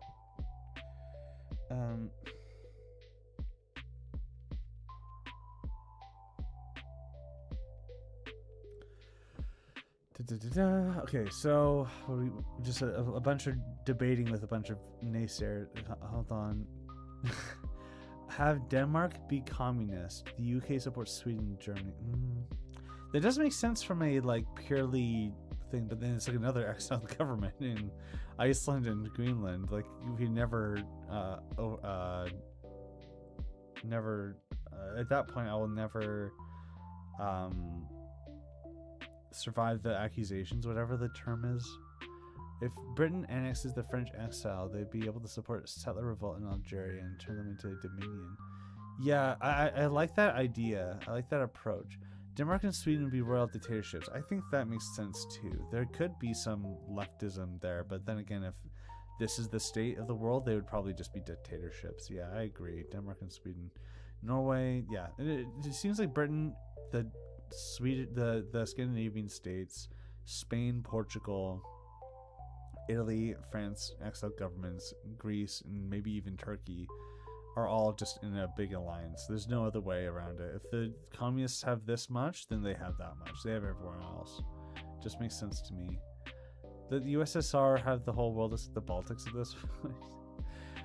If Turkey abolishes the caliphate, Hussein could declare a Sharifin caliphate. But like literally, Ataturk considered giving the caliphate to Libya. So having a Libyan League of Nations mandate that's also the caliphate of the Islamic world is insane. But it is possible. Another exiled royalist government idea has hit the chat. Yeah. Oh no. The Finnish Civil War has the Reds win. The Sweden can support Finnish revolt in the north.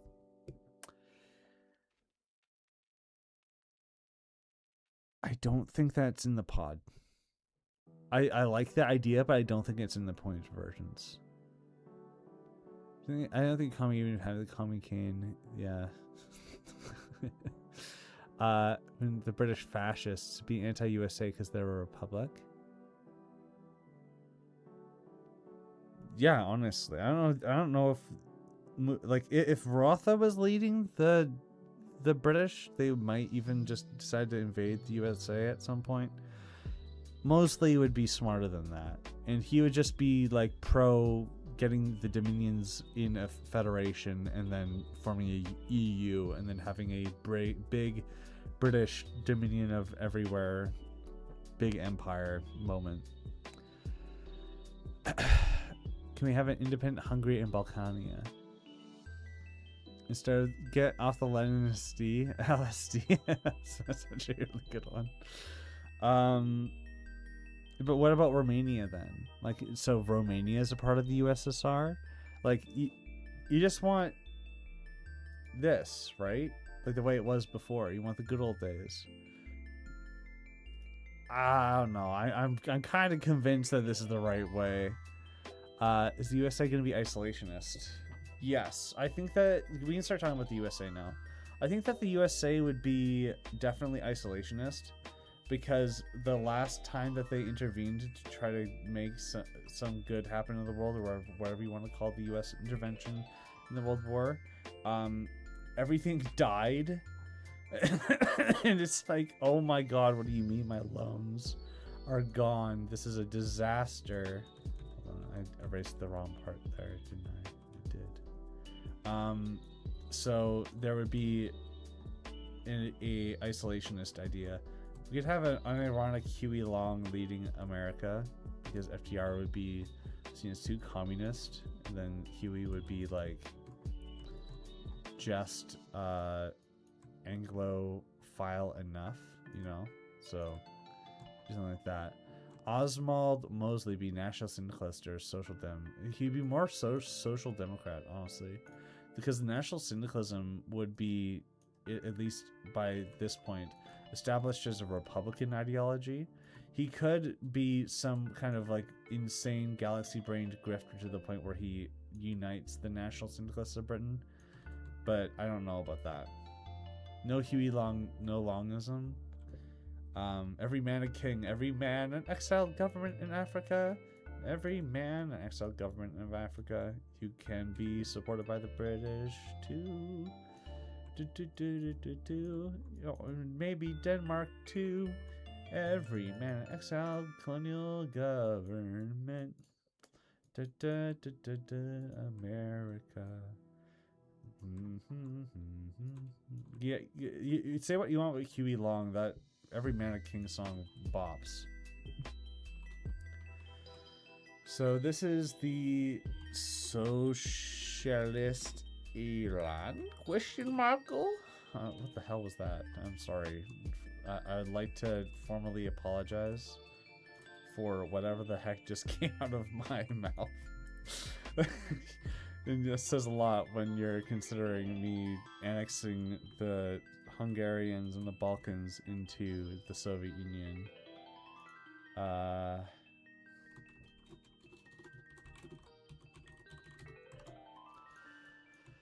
I'm at the Lord Dad singing every mannequin, every yeah. It's interesting that the Lord Dad can't stream for X amount of minutes until losing the plot. Theory is definitely true. We're reaching the 2-hour mark and I'm already losing my mind. But you could say that we lost our mind an hour in with the advocacy that I have for the current plan. Ideal Kangaroo, you should take a look at how big the USSR is going to be. Call me dad. No. I Lord Father Nations. That took me a minute. Oh no. Lord Dad is Stalin confirmed. I was about to make a comment like how I'm kind of like Ho Chi Minh in the fact that I named myself something like an authority. Like, you know that Ho Chi Minh, his name wasn't actually Ho Chi Minh. Ho Chi Minh means bringer of light in Vietnamese, I think.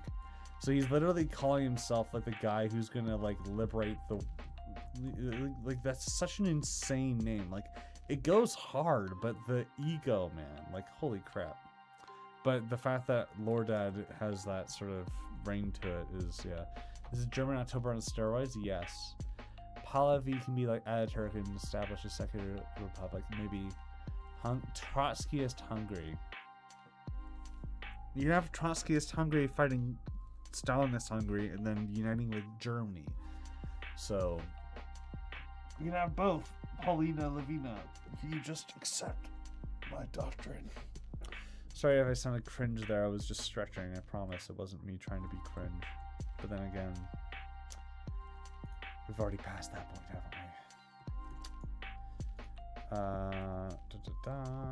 So this Iran is Iran A, and we're making Iran B.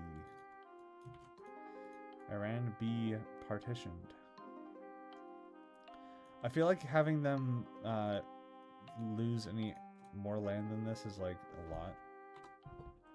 Especially when the British are the people going to be administering this. So we're going to do something like this. There. There we go. Holy U.S. Civil War. No. I really don't want a U.S. Civil War. Although it actually does make a lot more sense in this timeline than Kaiserreich. Well, here's a radical idea. Let's have the U.S. already have had the Civil War. And they're recovering from the Civil War. And instead of the recovery of the Civil War taking like 2 months by pressing a bunch of buttons and taking a couple national focuses, the USA is actually just like about to recover from the Civil War. And then the question is, okay, we finally recovered from the war. Are we really going to throw our gauntlet in the ring again for Europeans? Like, why would we do that again? And then that's the internal political divide. Yeah, radical. I know I usually am against things happening off camera, but yeah, we'll have a civil war, but it'll happen off camera. What does that mean for the rest? I don't know. Probably means that the socialists... Oh my god. Oh, Lord died accidentally cooked again. So one of the problems that we had with the way that the situation was working in the Americas is that all these communist revolutions, like the one in Mexico, the one in Brazil, they would just be destroyed by the USA. Well, what if the USA was in a civil war to the point where they couldn't intervene?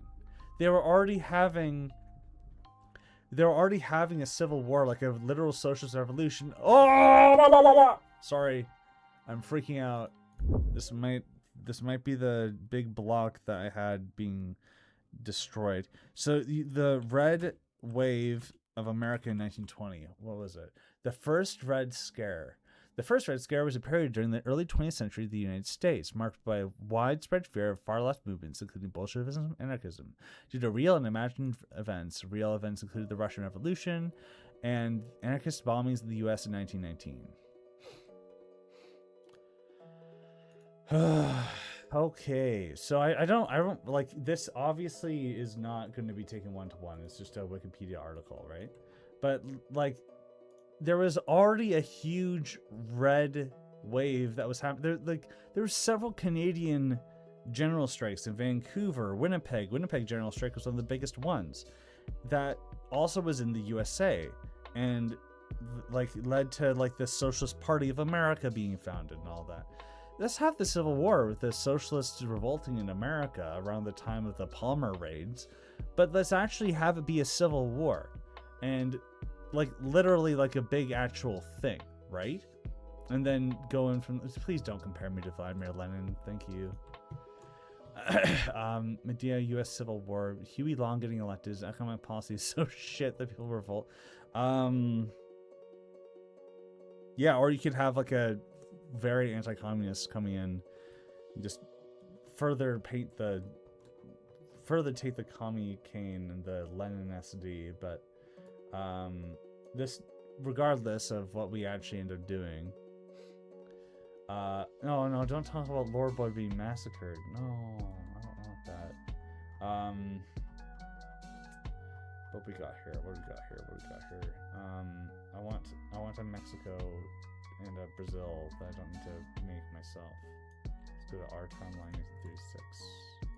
Let's control click these countries. Well, you know, let's select them all. North Andes, South Andes, Southern Cone. I'll shift them all up, and then we have the 1936. But could you believe it? We're gonna have a Hoi 4 mod design that includes a different South America. Can you believe it? Because if we're gonna have a period of weakness where the USA can't intervene, then we can have, you now hear me out. Gugs, don't look. Don't look, Gugs. Instead of it being like a weird stagnated communist Brazil,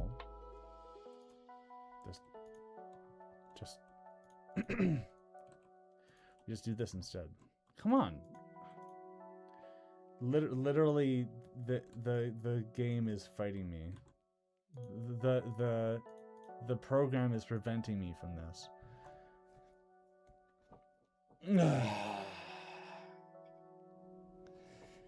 Oh, and then the banana republics of Central America are all gone.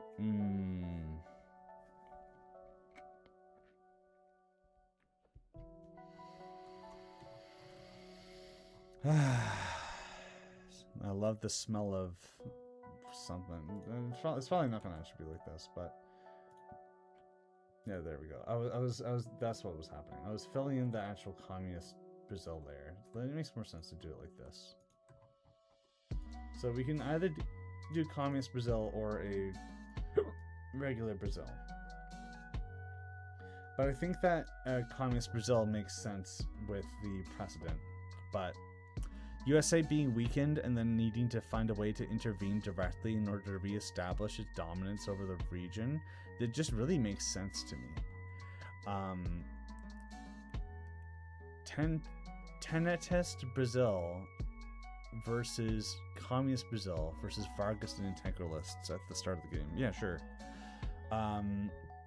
Sharif Hussein's health took a downturn in exile in Cyprus, which didn't happen here. Therefore, he died early in the game instead of before, which would mean that a fragmentation of the Hashemite state between Ali and Hejaz, who wants to continue his father's pan-Arabist stuff, continue the caliphate.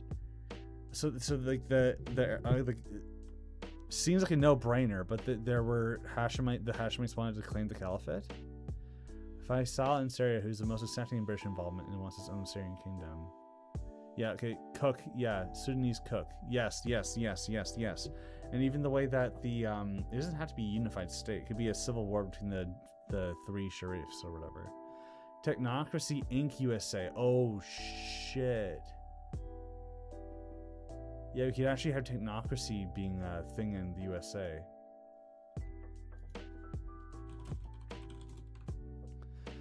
Hey, Lord, about the Kingfish, would Long be painted as a commie?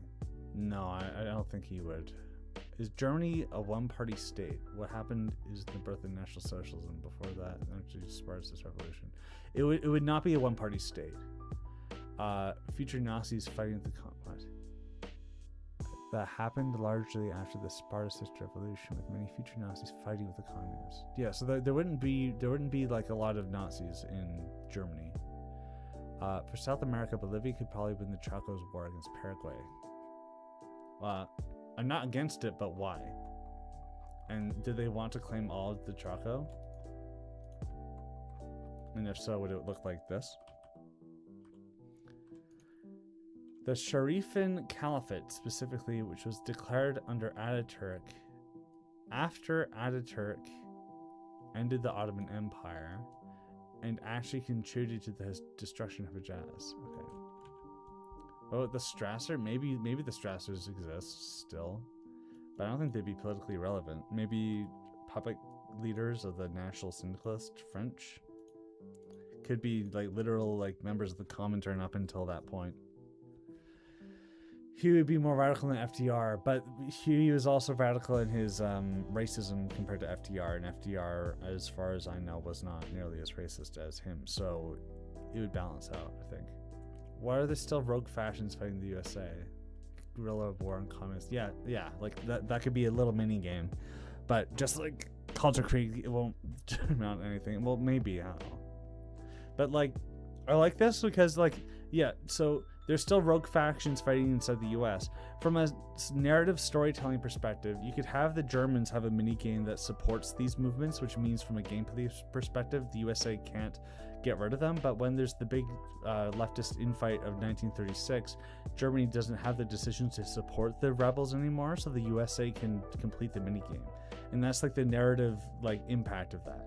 And then it could be like, if only they were united, then another communist, blah, blah, blah. Wang Jingwei in China. I have no idea what to do with China. What are there still? Hold on. It's controversial and basically nobody recognized it, but it could be recognized in this timeline because it automatically has Hejaz, Iraq, and Syria. Yeah, like the holy cities and most of Arabia. Yeah, it makes sense. Hawaii, Alaska, and Puerto Rico can be independent, protected by the UK. Protected by the UK, I feel like antagonizing the USA is not the best idea. But if we're having a USA have a civil war and then the British intervene somehow, you could have like the New England dynamic of Kaiserreich.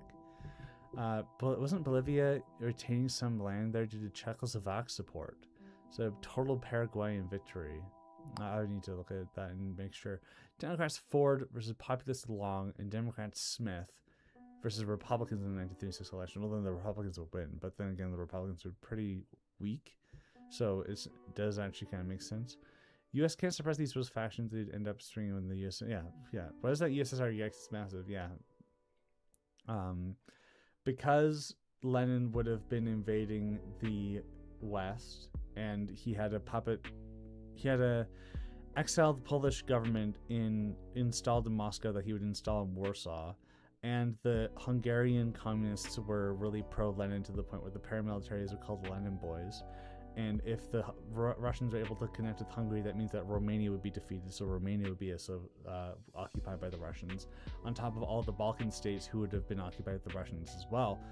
Then they all joined the USSR. It just makes sense to me. I don't know. But like having a Balkan Soviet Federative Socialist Republic, it's totally Lenin coded. That is the most cringe thing. I'm so sorry. I need to have a shower after that. That is so Lenin coded. Oh my god. Yes, comrade, slay.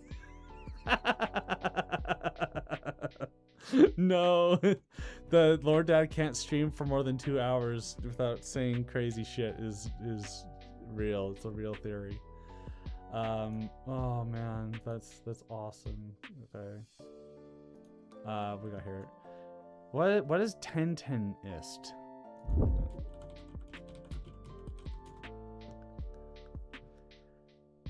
Tennis.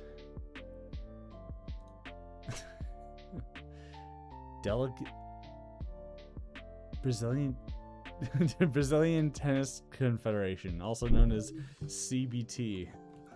Okay. Queen Stalin. Somebody clip that? Well, we're on YouTube, so I don't know if you can clip streams like you can on Twitch. Please make a communist Andean Federation instead of a communist Brazil. But there was actually a Brazilian revolt, right? Unless there was actually one in the South America that I don't know about.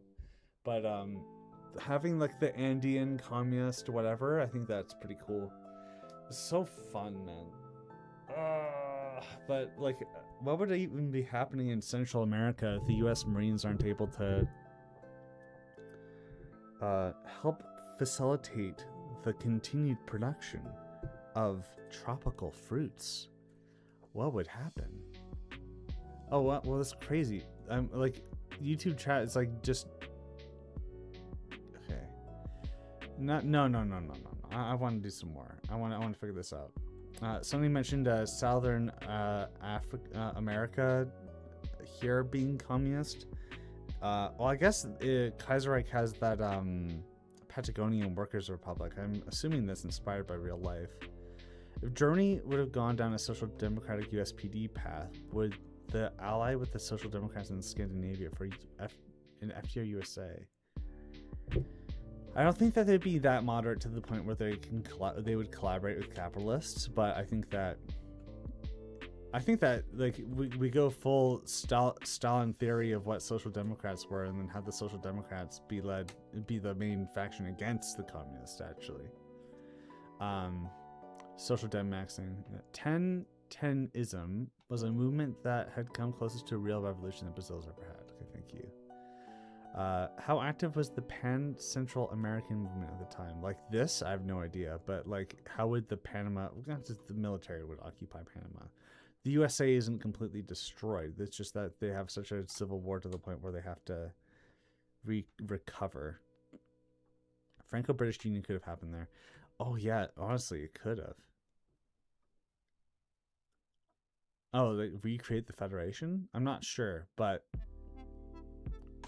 we have communists revolting in Mexico and succeeding. Which, by the way, let's find. You can tell this was made by an American because they have a section that is for every single state having its own color. I like pointed to my physical screen like it was going to tell you something. There, that fixes the borders a bit. Won't Philippines become independent or something if there's a civil war in the USA? Yeah, probably. They would just straight up be an independent republic. Which just plays into Japan's hands more. I don't know if Japan would be taking any American colonies here. Like the actual islands, like Guam. But I think that American ability to project power in the Pacific would be significantly hampered. Oh yeah, something happened here. We have a mandate of Vietnam. Yeah, makes sense to me. It checks out. The Philippines' independence wouldn't end well. Well, if it didn't end well, then it would be Japan intervening to stabilize the country, and then they just have another pawn in their on their chessboard. Zapatista Mexico, si senor. I don't know how to pronounce anything that's not English, so please don't sue me. Got communists in Mexico. Zapata, Trotsky, probably not Trotskyist. Probably Zapata. But okay, that's a good question. Where does Trotsky go? Trotsky might end up in Germany. Even though I don't really want Germany to be necessarily Trotskyist, it does make sense for him to go there. He wouldn't be able to go in the USA or the British anything. He wouldn't really be accepted in Islamic countries like this. Communist Japan? No, I don't think so. I think that's too much. I think that having an imperialist Japan to support the white Russian movement in Russia makes a lot of sense. Make the Franco-British Union from the start, formed when the French collapsed to the socialists. I think that might actually work. Franco-British Union, having it at the start. So before, the problem is that we wanted to have there be several different independent states that were having their colonies being struggled to be maintained. But if you just have the British and French armies already merged under a state for a decade, the stability has already been sorted out. The potential demographic issue of having a lot of French people and a lot of British people in the same country isn't going to be a problem yet, because they don't have the mainland, and they wouldn't until later. And if they do have it later, it would be to form the precedent to be the predecessor of a European Union. But isn't that just, can't we just do the same thing by having the French army be a puppet of the British? Like, I'm not too certain about that. Like, it makes sense, but like you have the same geographical consequence of having the British and the French united already, right? Like, I'm just gonna make sure. I'm just gonna be checking something on my phone. Just give me a second.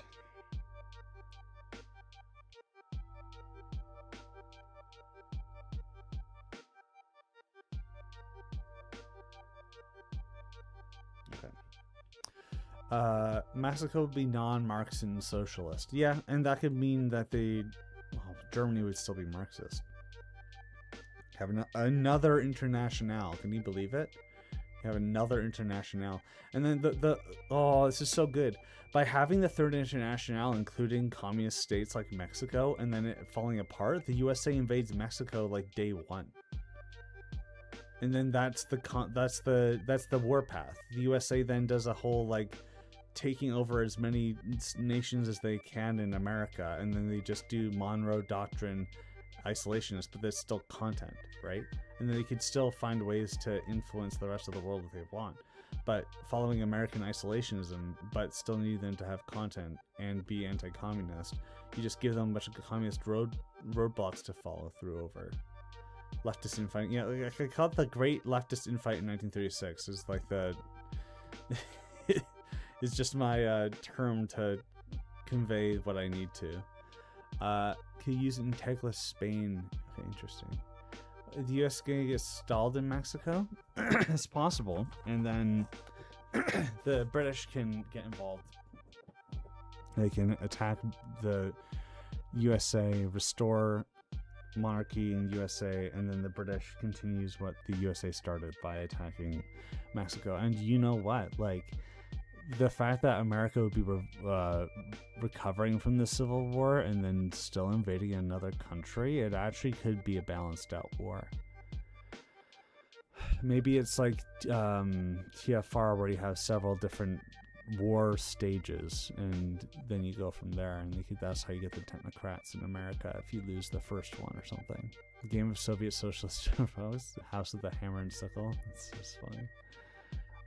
Zapatista wage a guerrilla war, yeah, and it could even be that there were like American socialists in the South who then fled to Mexico. So you have like American communist paramilitaries in Mexico, collaboration government percentages in Mexico with the USA, so on and so forth. Sanusi, Libya, for real? Maybe. I'm not too certain yet. I need to learn more about them, and if you guys have suggestions, definitely check out the Discord and leave it in the Lord Grave discussion channel for sure. Optional civil war, they followed Mexico. Yes.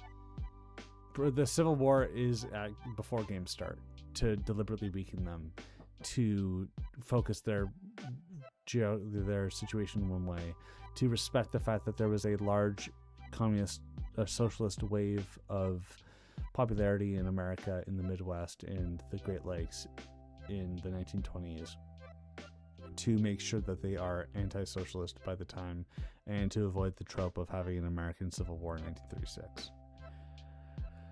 I lose my mind over here on this. Elected lead Germany. Why not have a man with a funny mustache be the path of Germany? That is kind of crazy, and it kind of feels like intentionally provocative. Like, I'm not gonna deny that there could be a possibility of having a Goebbels path, but I don't want that to be the focus of development. At least it's not something that I want is relevant to the way that this situation is working out. If MacArthur is the American Caesar, he'd be the number one rival to world communism. Yeah, you could actually have like you could have the outcome that I envisioned for America in the end of German October, where there's a Secretary of General Affairs, but instead of it being like a semi-successful one under Butler, it's actually just like somebody who would have the ego for it to actually just be a dictator of America, like MacArthur. It is possible for sure. Are you from the East or West? Oh, hold on. The U.S. is extremely anti-communist that collaborates with extreme groups. They could have a power struggle in gameplay. Yes, it's possible. I'm not against that possibility. I just don't want to necessarily feature those terrible groups. What do we got here?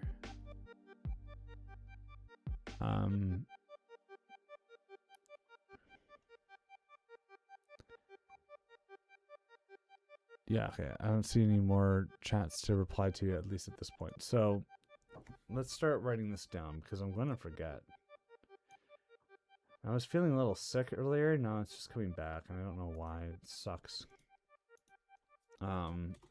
American Civil War already happened. Recovery and desire to intervene growing slowly is their gameplay mechanic.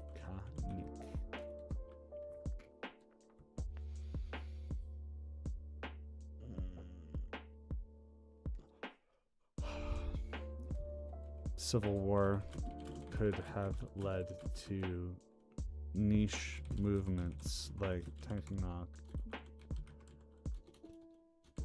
See, getting more prominent.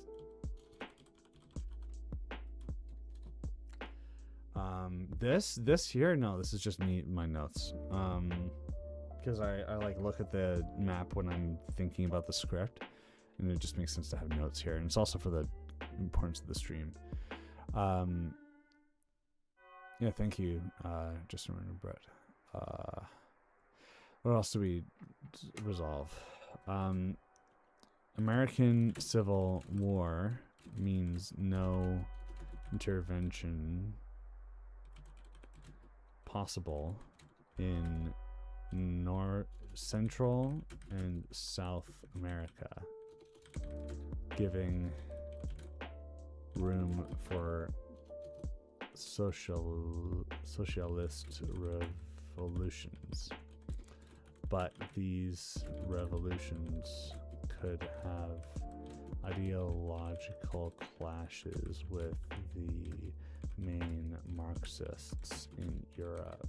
So we have yet another international.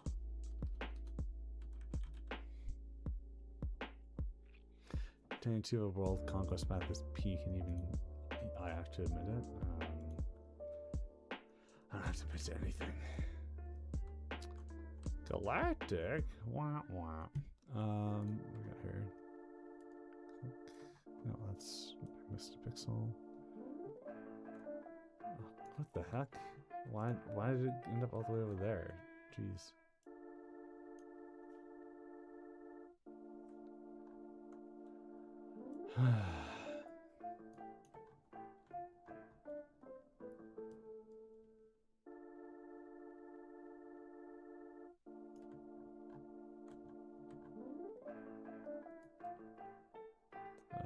Let's go a pixel over.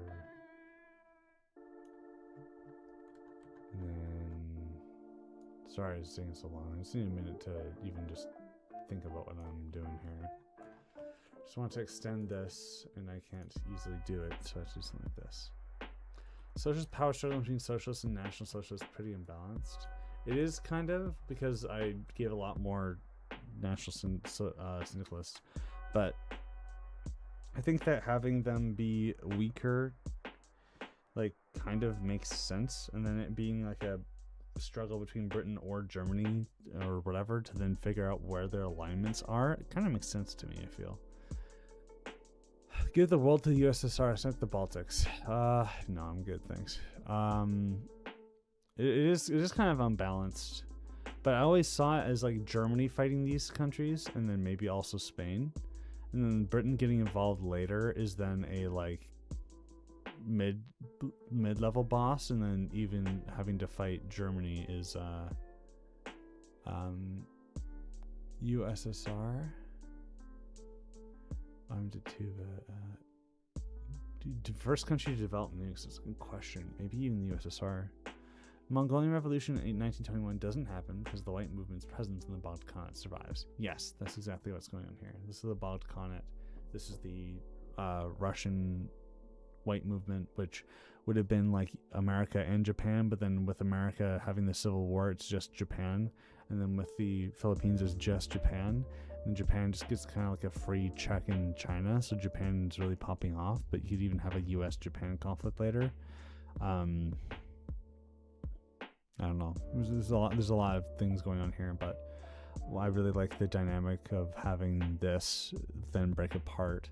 I like having Germany be an opportunist from a hold on.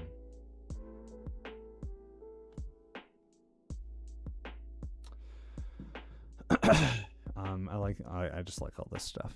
Then this Sikkim here, Xinjiang, you'd have the Soviets supporting that, right? You have an idea. USSR what? USSR what? And Germany? And a rival socialist union in Germany. I think that the German Union would exist after 1936. In the Third Internationale, they're just kind of like existing. They have trade deals that help the Soviets industrialize. But after the leadership in Russia changes and there's a civil conflict, then the trade deals are broken off. The Germans have an opportunity to take over Poland, but then like they have Polish territory and they have their own government, and then they just establish a new union, which then can be extended to Hungary and the Baltic Soviet Federative Socialist Republic. It would also by default include Czechia. If we decide to have the Netherlands fall to communism, which was something that somebody already suggested, then that could also be a thing. I did used to have Belgium be divided between a North communist Netherlands and then also the South French here. I kind of went against that because I like the idea of having little outposts where the capitalists can still find ways to use them as strategic methods to destroy their enemies and just give them little bits of threat. So I like it for that, but I do like the potential of having like a Pan-African Congo if possible, but then again you still have that just happen later. You sent an idea, it could be the US Civil War pre-1936. It ends up being like Spain in real life. Thank you for that. Business plot, MacArthur coup, back to the business, leads to FDR social dems fighting these nationalists. The FDR side may end up like Spanish Republicans. Like that could work. That might work. I'll think about it. But capitulations in Egypt are getting nuked, and there's only Scandinavians and Dutch and British left. German USSR, Germany in the USSR, no. Germany in the USSR as a gameplay, yes. A German rival federative Soviet Socialist Republic, including Czechia, Netherlands, and other European territories, yes. Will Belgium be a major? No, but they will be protected by Britain according to the Treaty of London. The Dutch attempt of a socialist revolution by the leader of the Dutch Social Democrats is way too little support. Yeah, so it just wouldn't happen. Yeah, fair enough. So, German and USSR, that's been mentioned. I'm not going to do that. Having Germany and the USSR removes the dynamic that could happen with the French and the Italians. I think you misunderstand Hungary. I'm not having that happen at game start. You could make it so, like, if we're going to have I understand the argument. If you're already having the USSR break apart into a conflict by the start of the game already, then why not have Germany exist in the USSR, break free from the USSR after the leadership change, have a conflict with other SSRs to then form a rival government? I don't know. I'm actually getting kind of convinced of this, because if we really go that far, the borders would actually make a lot more sense. You have Germany, you have the Czechs, and then you just have this, which is huge.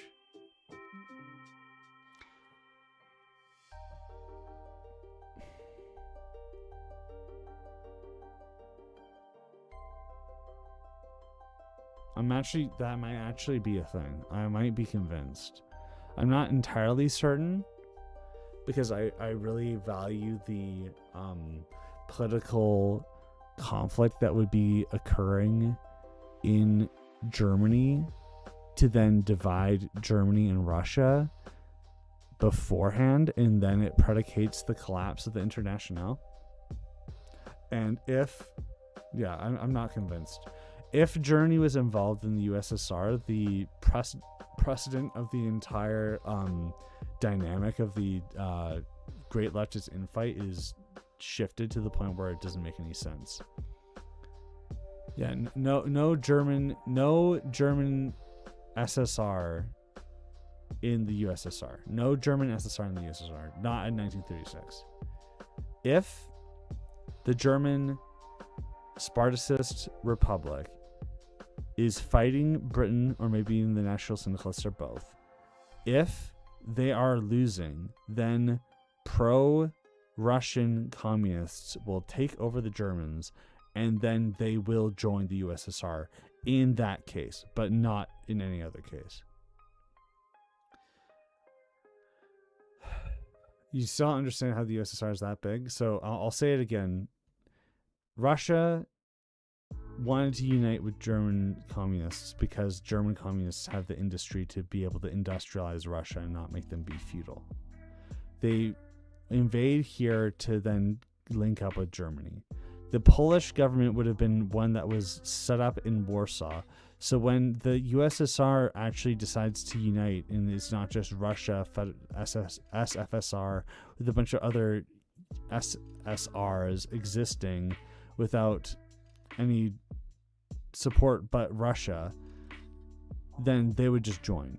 But with that logic, then Balkan would also join. With Russia occupying Romania, Romania would also join, and Russia occupying the Balkans, the Balkans would also join.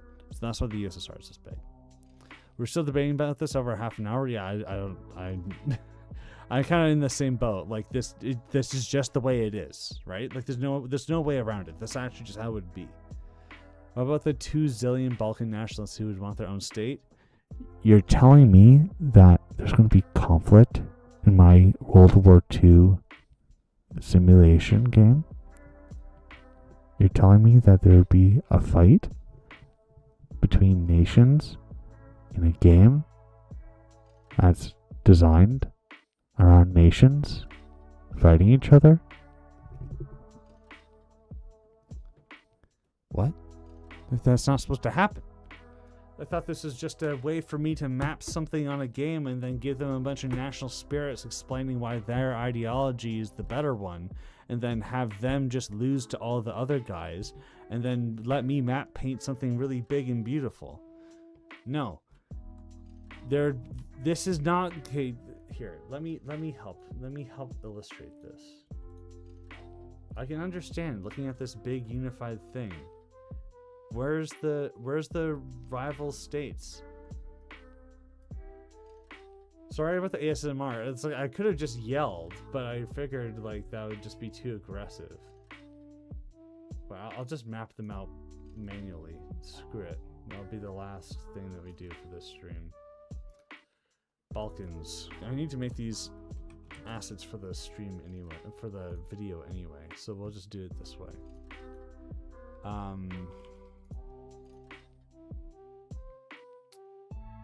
Wait, why don't I just do it like this? Really, the only thing that we need to determine is which Balkan state would be which ideology more than anything. That's what we need to determine.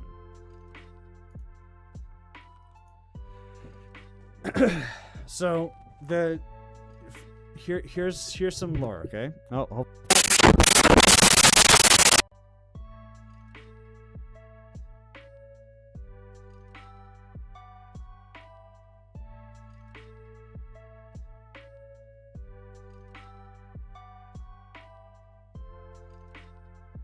Oh, sorry. So the mic died, and I'm sorry for that in advance. I saw it happening right away, and I took it out. So hopefully it didn't hurt you too much.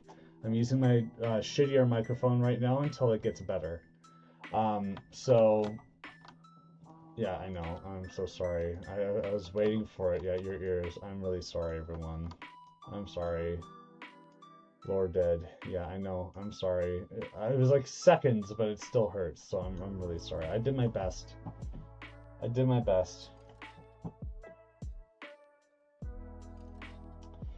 Oh boy.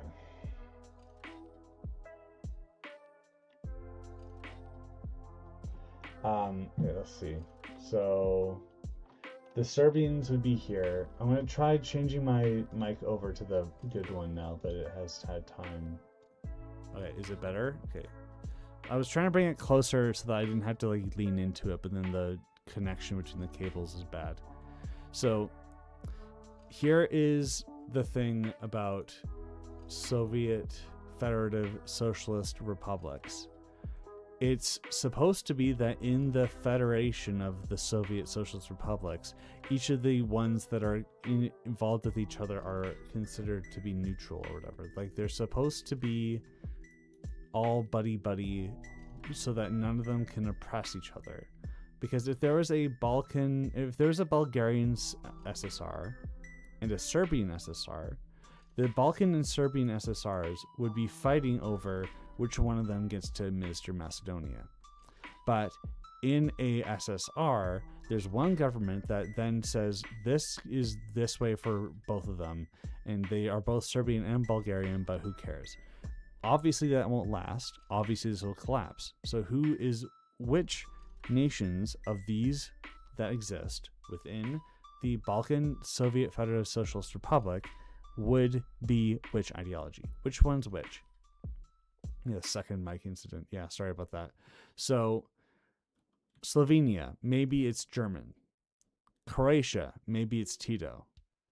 Bosnia, maybe it's just Bosnian Muslims. Serbia, maybe it's nationalists. But I don't know what would happen with Bulgaria, and I don't know if we would even have the central government of the SFSS, the BSFSR. I don't know if the BSFSR would even have a successor to like the military of the BSFSR having a state or whatever. Like it would just collapse. Tito might be the guy for being a communist unifier of the Balkans like it used to be. But I also, just by intuitiveness, I feel like Tito would be on Germany's side more than the Soviet side. And any opportunity for the Soviets to reinstall a BSFSR would be through direct military intervention by a hardliner who doesn't want to admit that their idea was stupid. So this BSFSR would not last. The BSFSR would then have to have several different people fighting, including Greece, just straight up attacking Bulgaria. Like, why not? Let's just make it like this. For some godforsaken reason, when the brilliant minds who are trying desperately to figure out how to divide all these different nations who have different rival claims against each other, they decide to give Bulgaria, Macedonia, and all the Adriatic coast. Because, why? Because it actually just ends up being better for us when we have the gameplay mechanics start. Let's go to Bulgaria. We're not going to worry about making it a different color right now. We're not going to give all of Bulgaria to these guys. It's just going to be this. Then Greece and Bulgaria fight. If Greece takes over Bulgaria, they'll just annex it, maybe, depending on how nationalistic they are. The Albanians could be like in a Muslim faction with the Bosnians. I don't know for sure. They could just be reactionaries that need to be dealt with. The Serbians could be nationalists. In fact, they could be national syndicalists. This could then mean France gets involved here. But then the Ustasha are also good. Not good. The Ustasha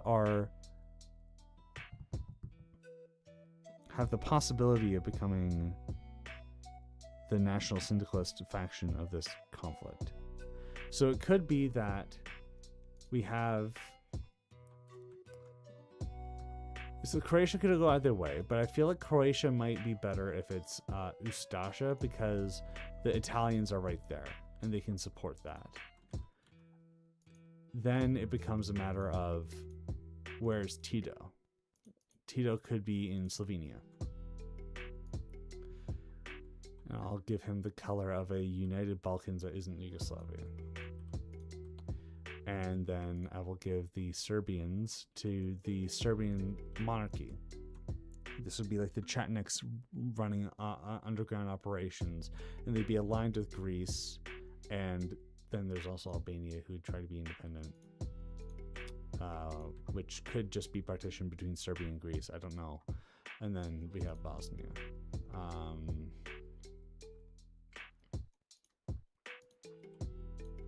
So the factions here are then German, national syndicalist, reactionary, British. I don't know about, but now what's Bulgaria, right? What if Bulgaria is the SFSR? Yeah, there we go. Done. By process of elimination, the Bulgarians are running the Balkan Federation. And the lore behind this, oh, that's the wrong one. The lore behind this would be that because the Balkan Federation was always like a Bulgarian, wasn't it? Was it not a Bulgarian-centric movement?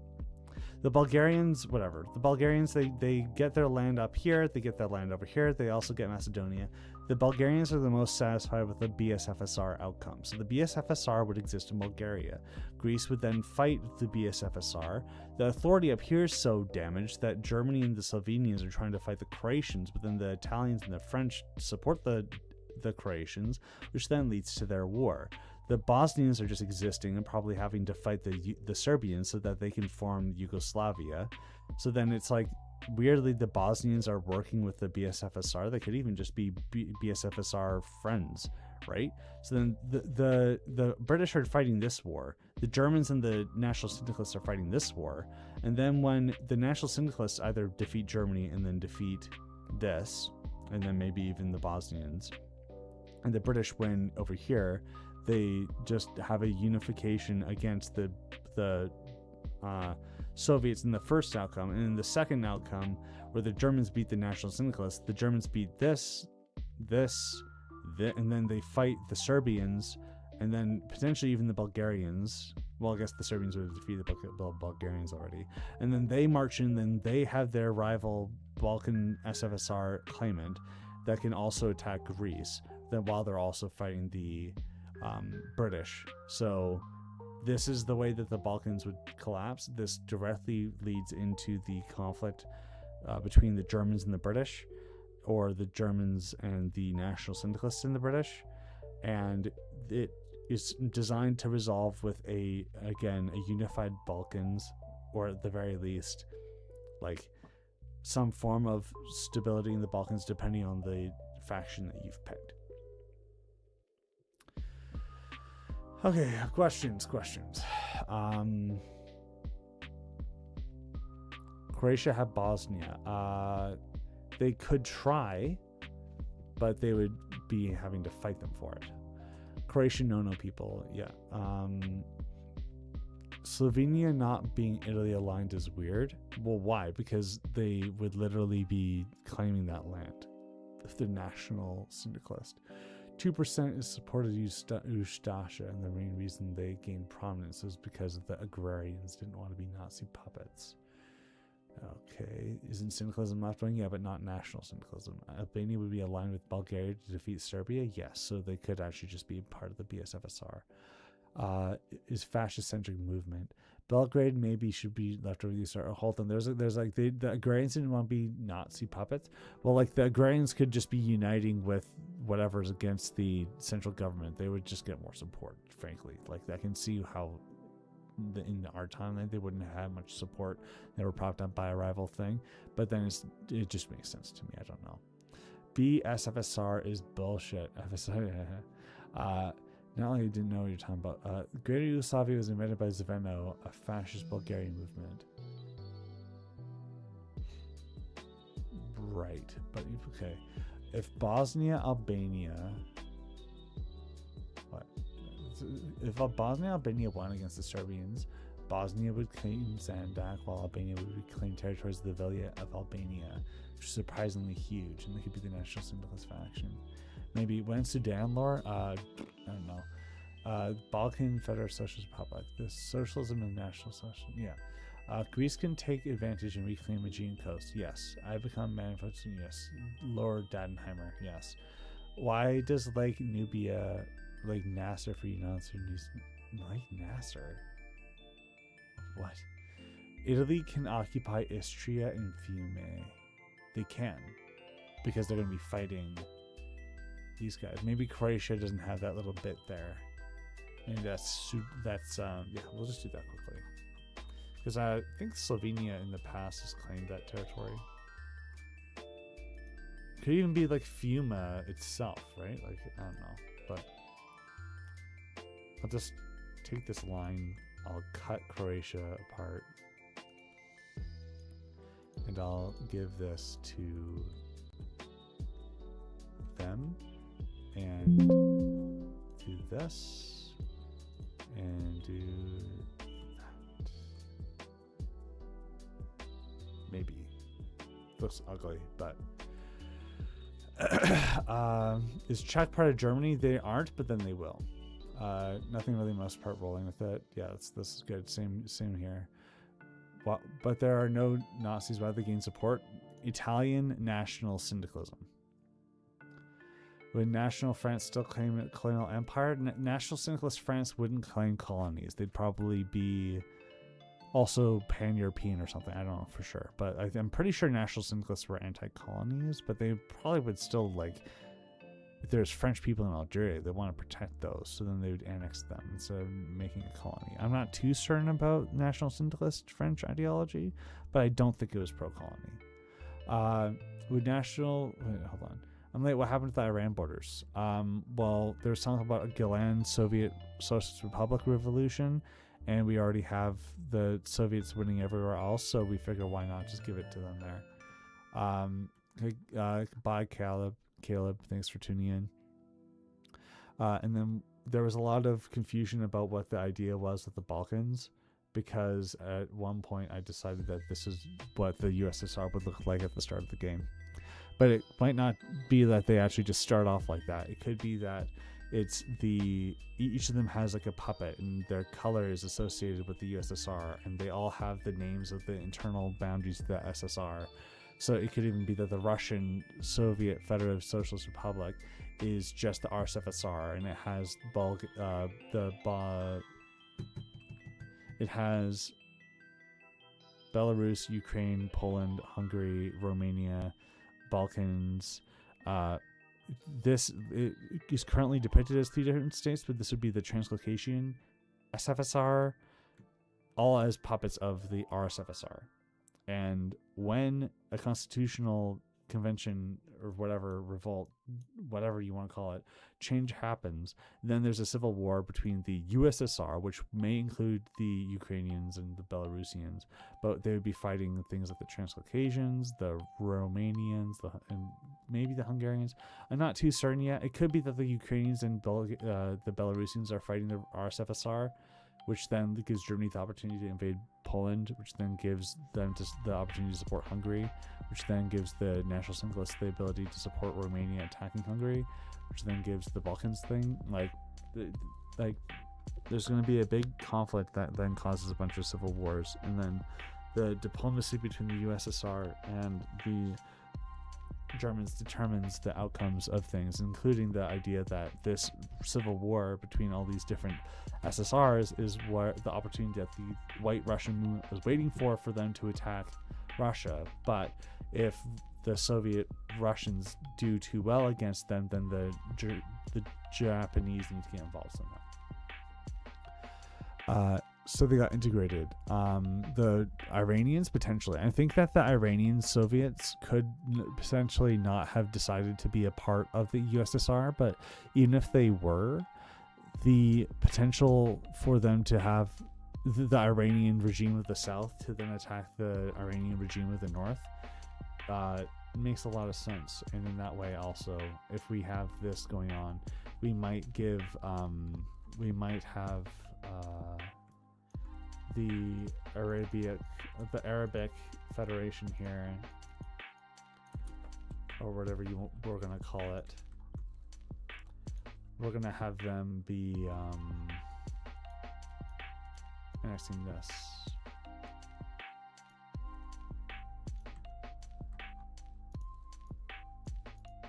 Okay.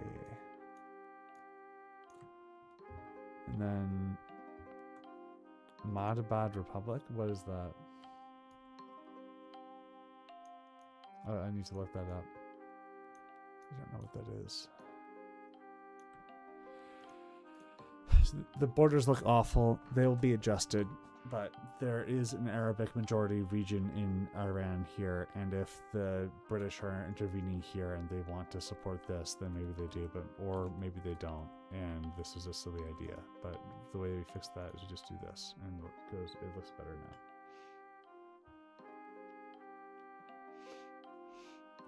Hold on.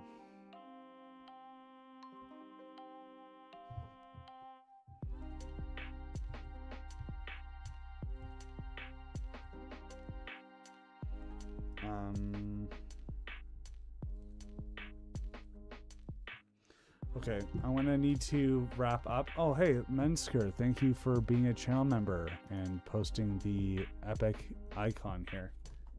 Oh, I hear doors opening. Daddy. Lore boy and Lore.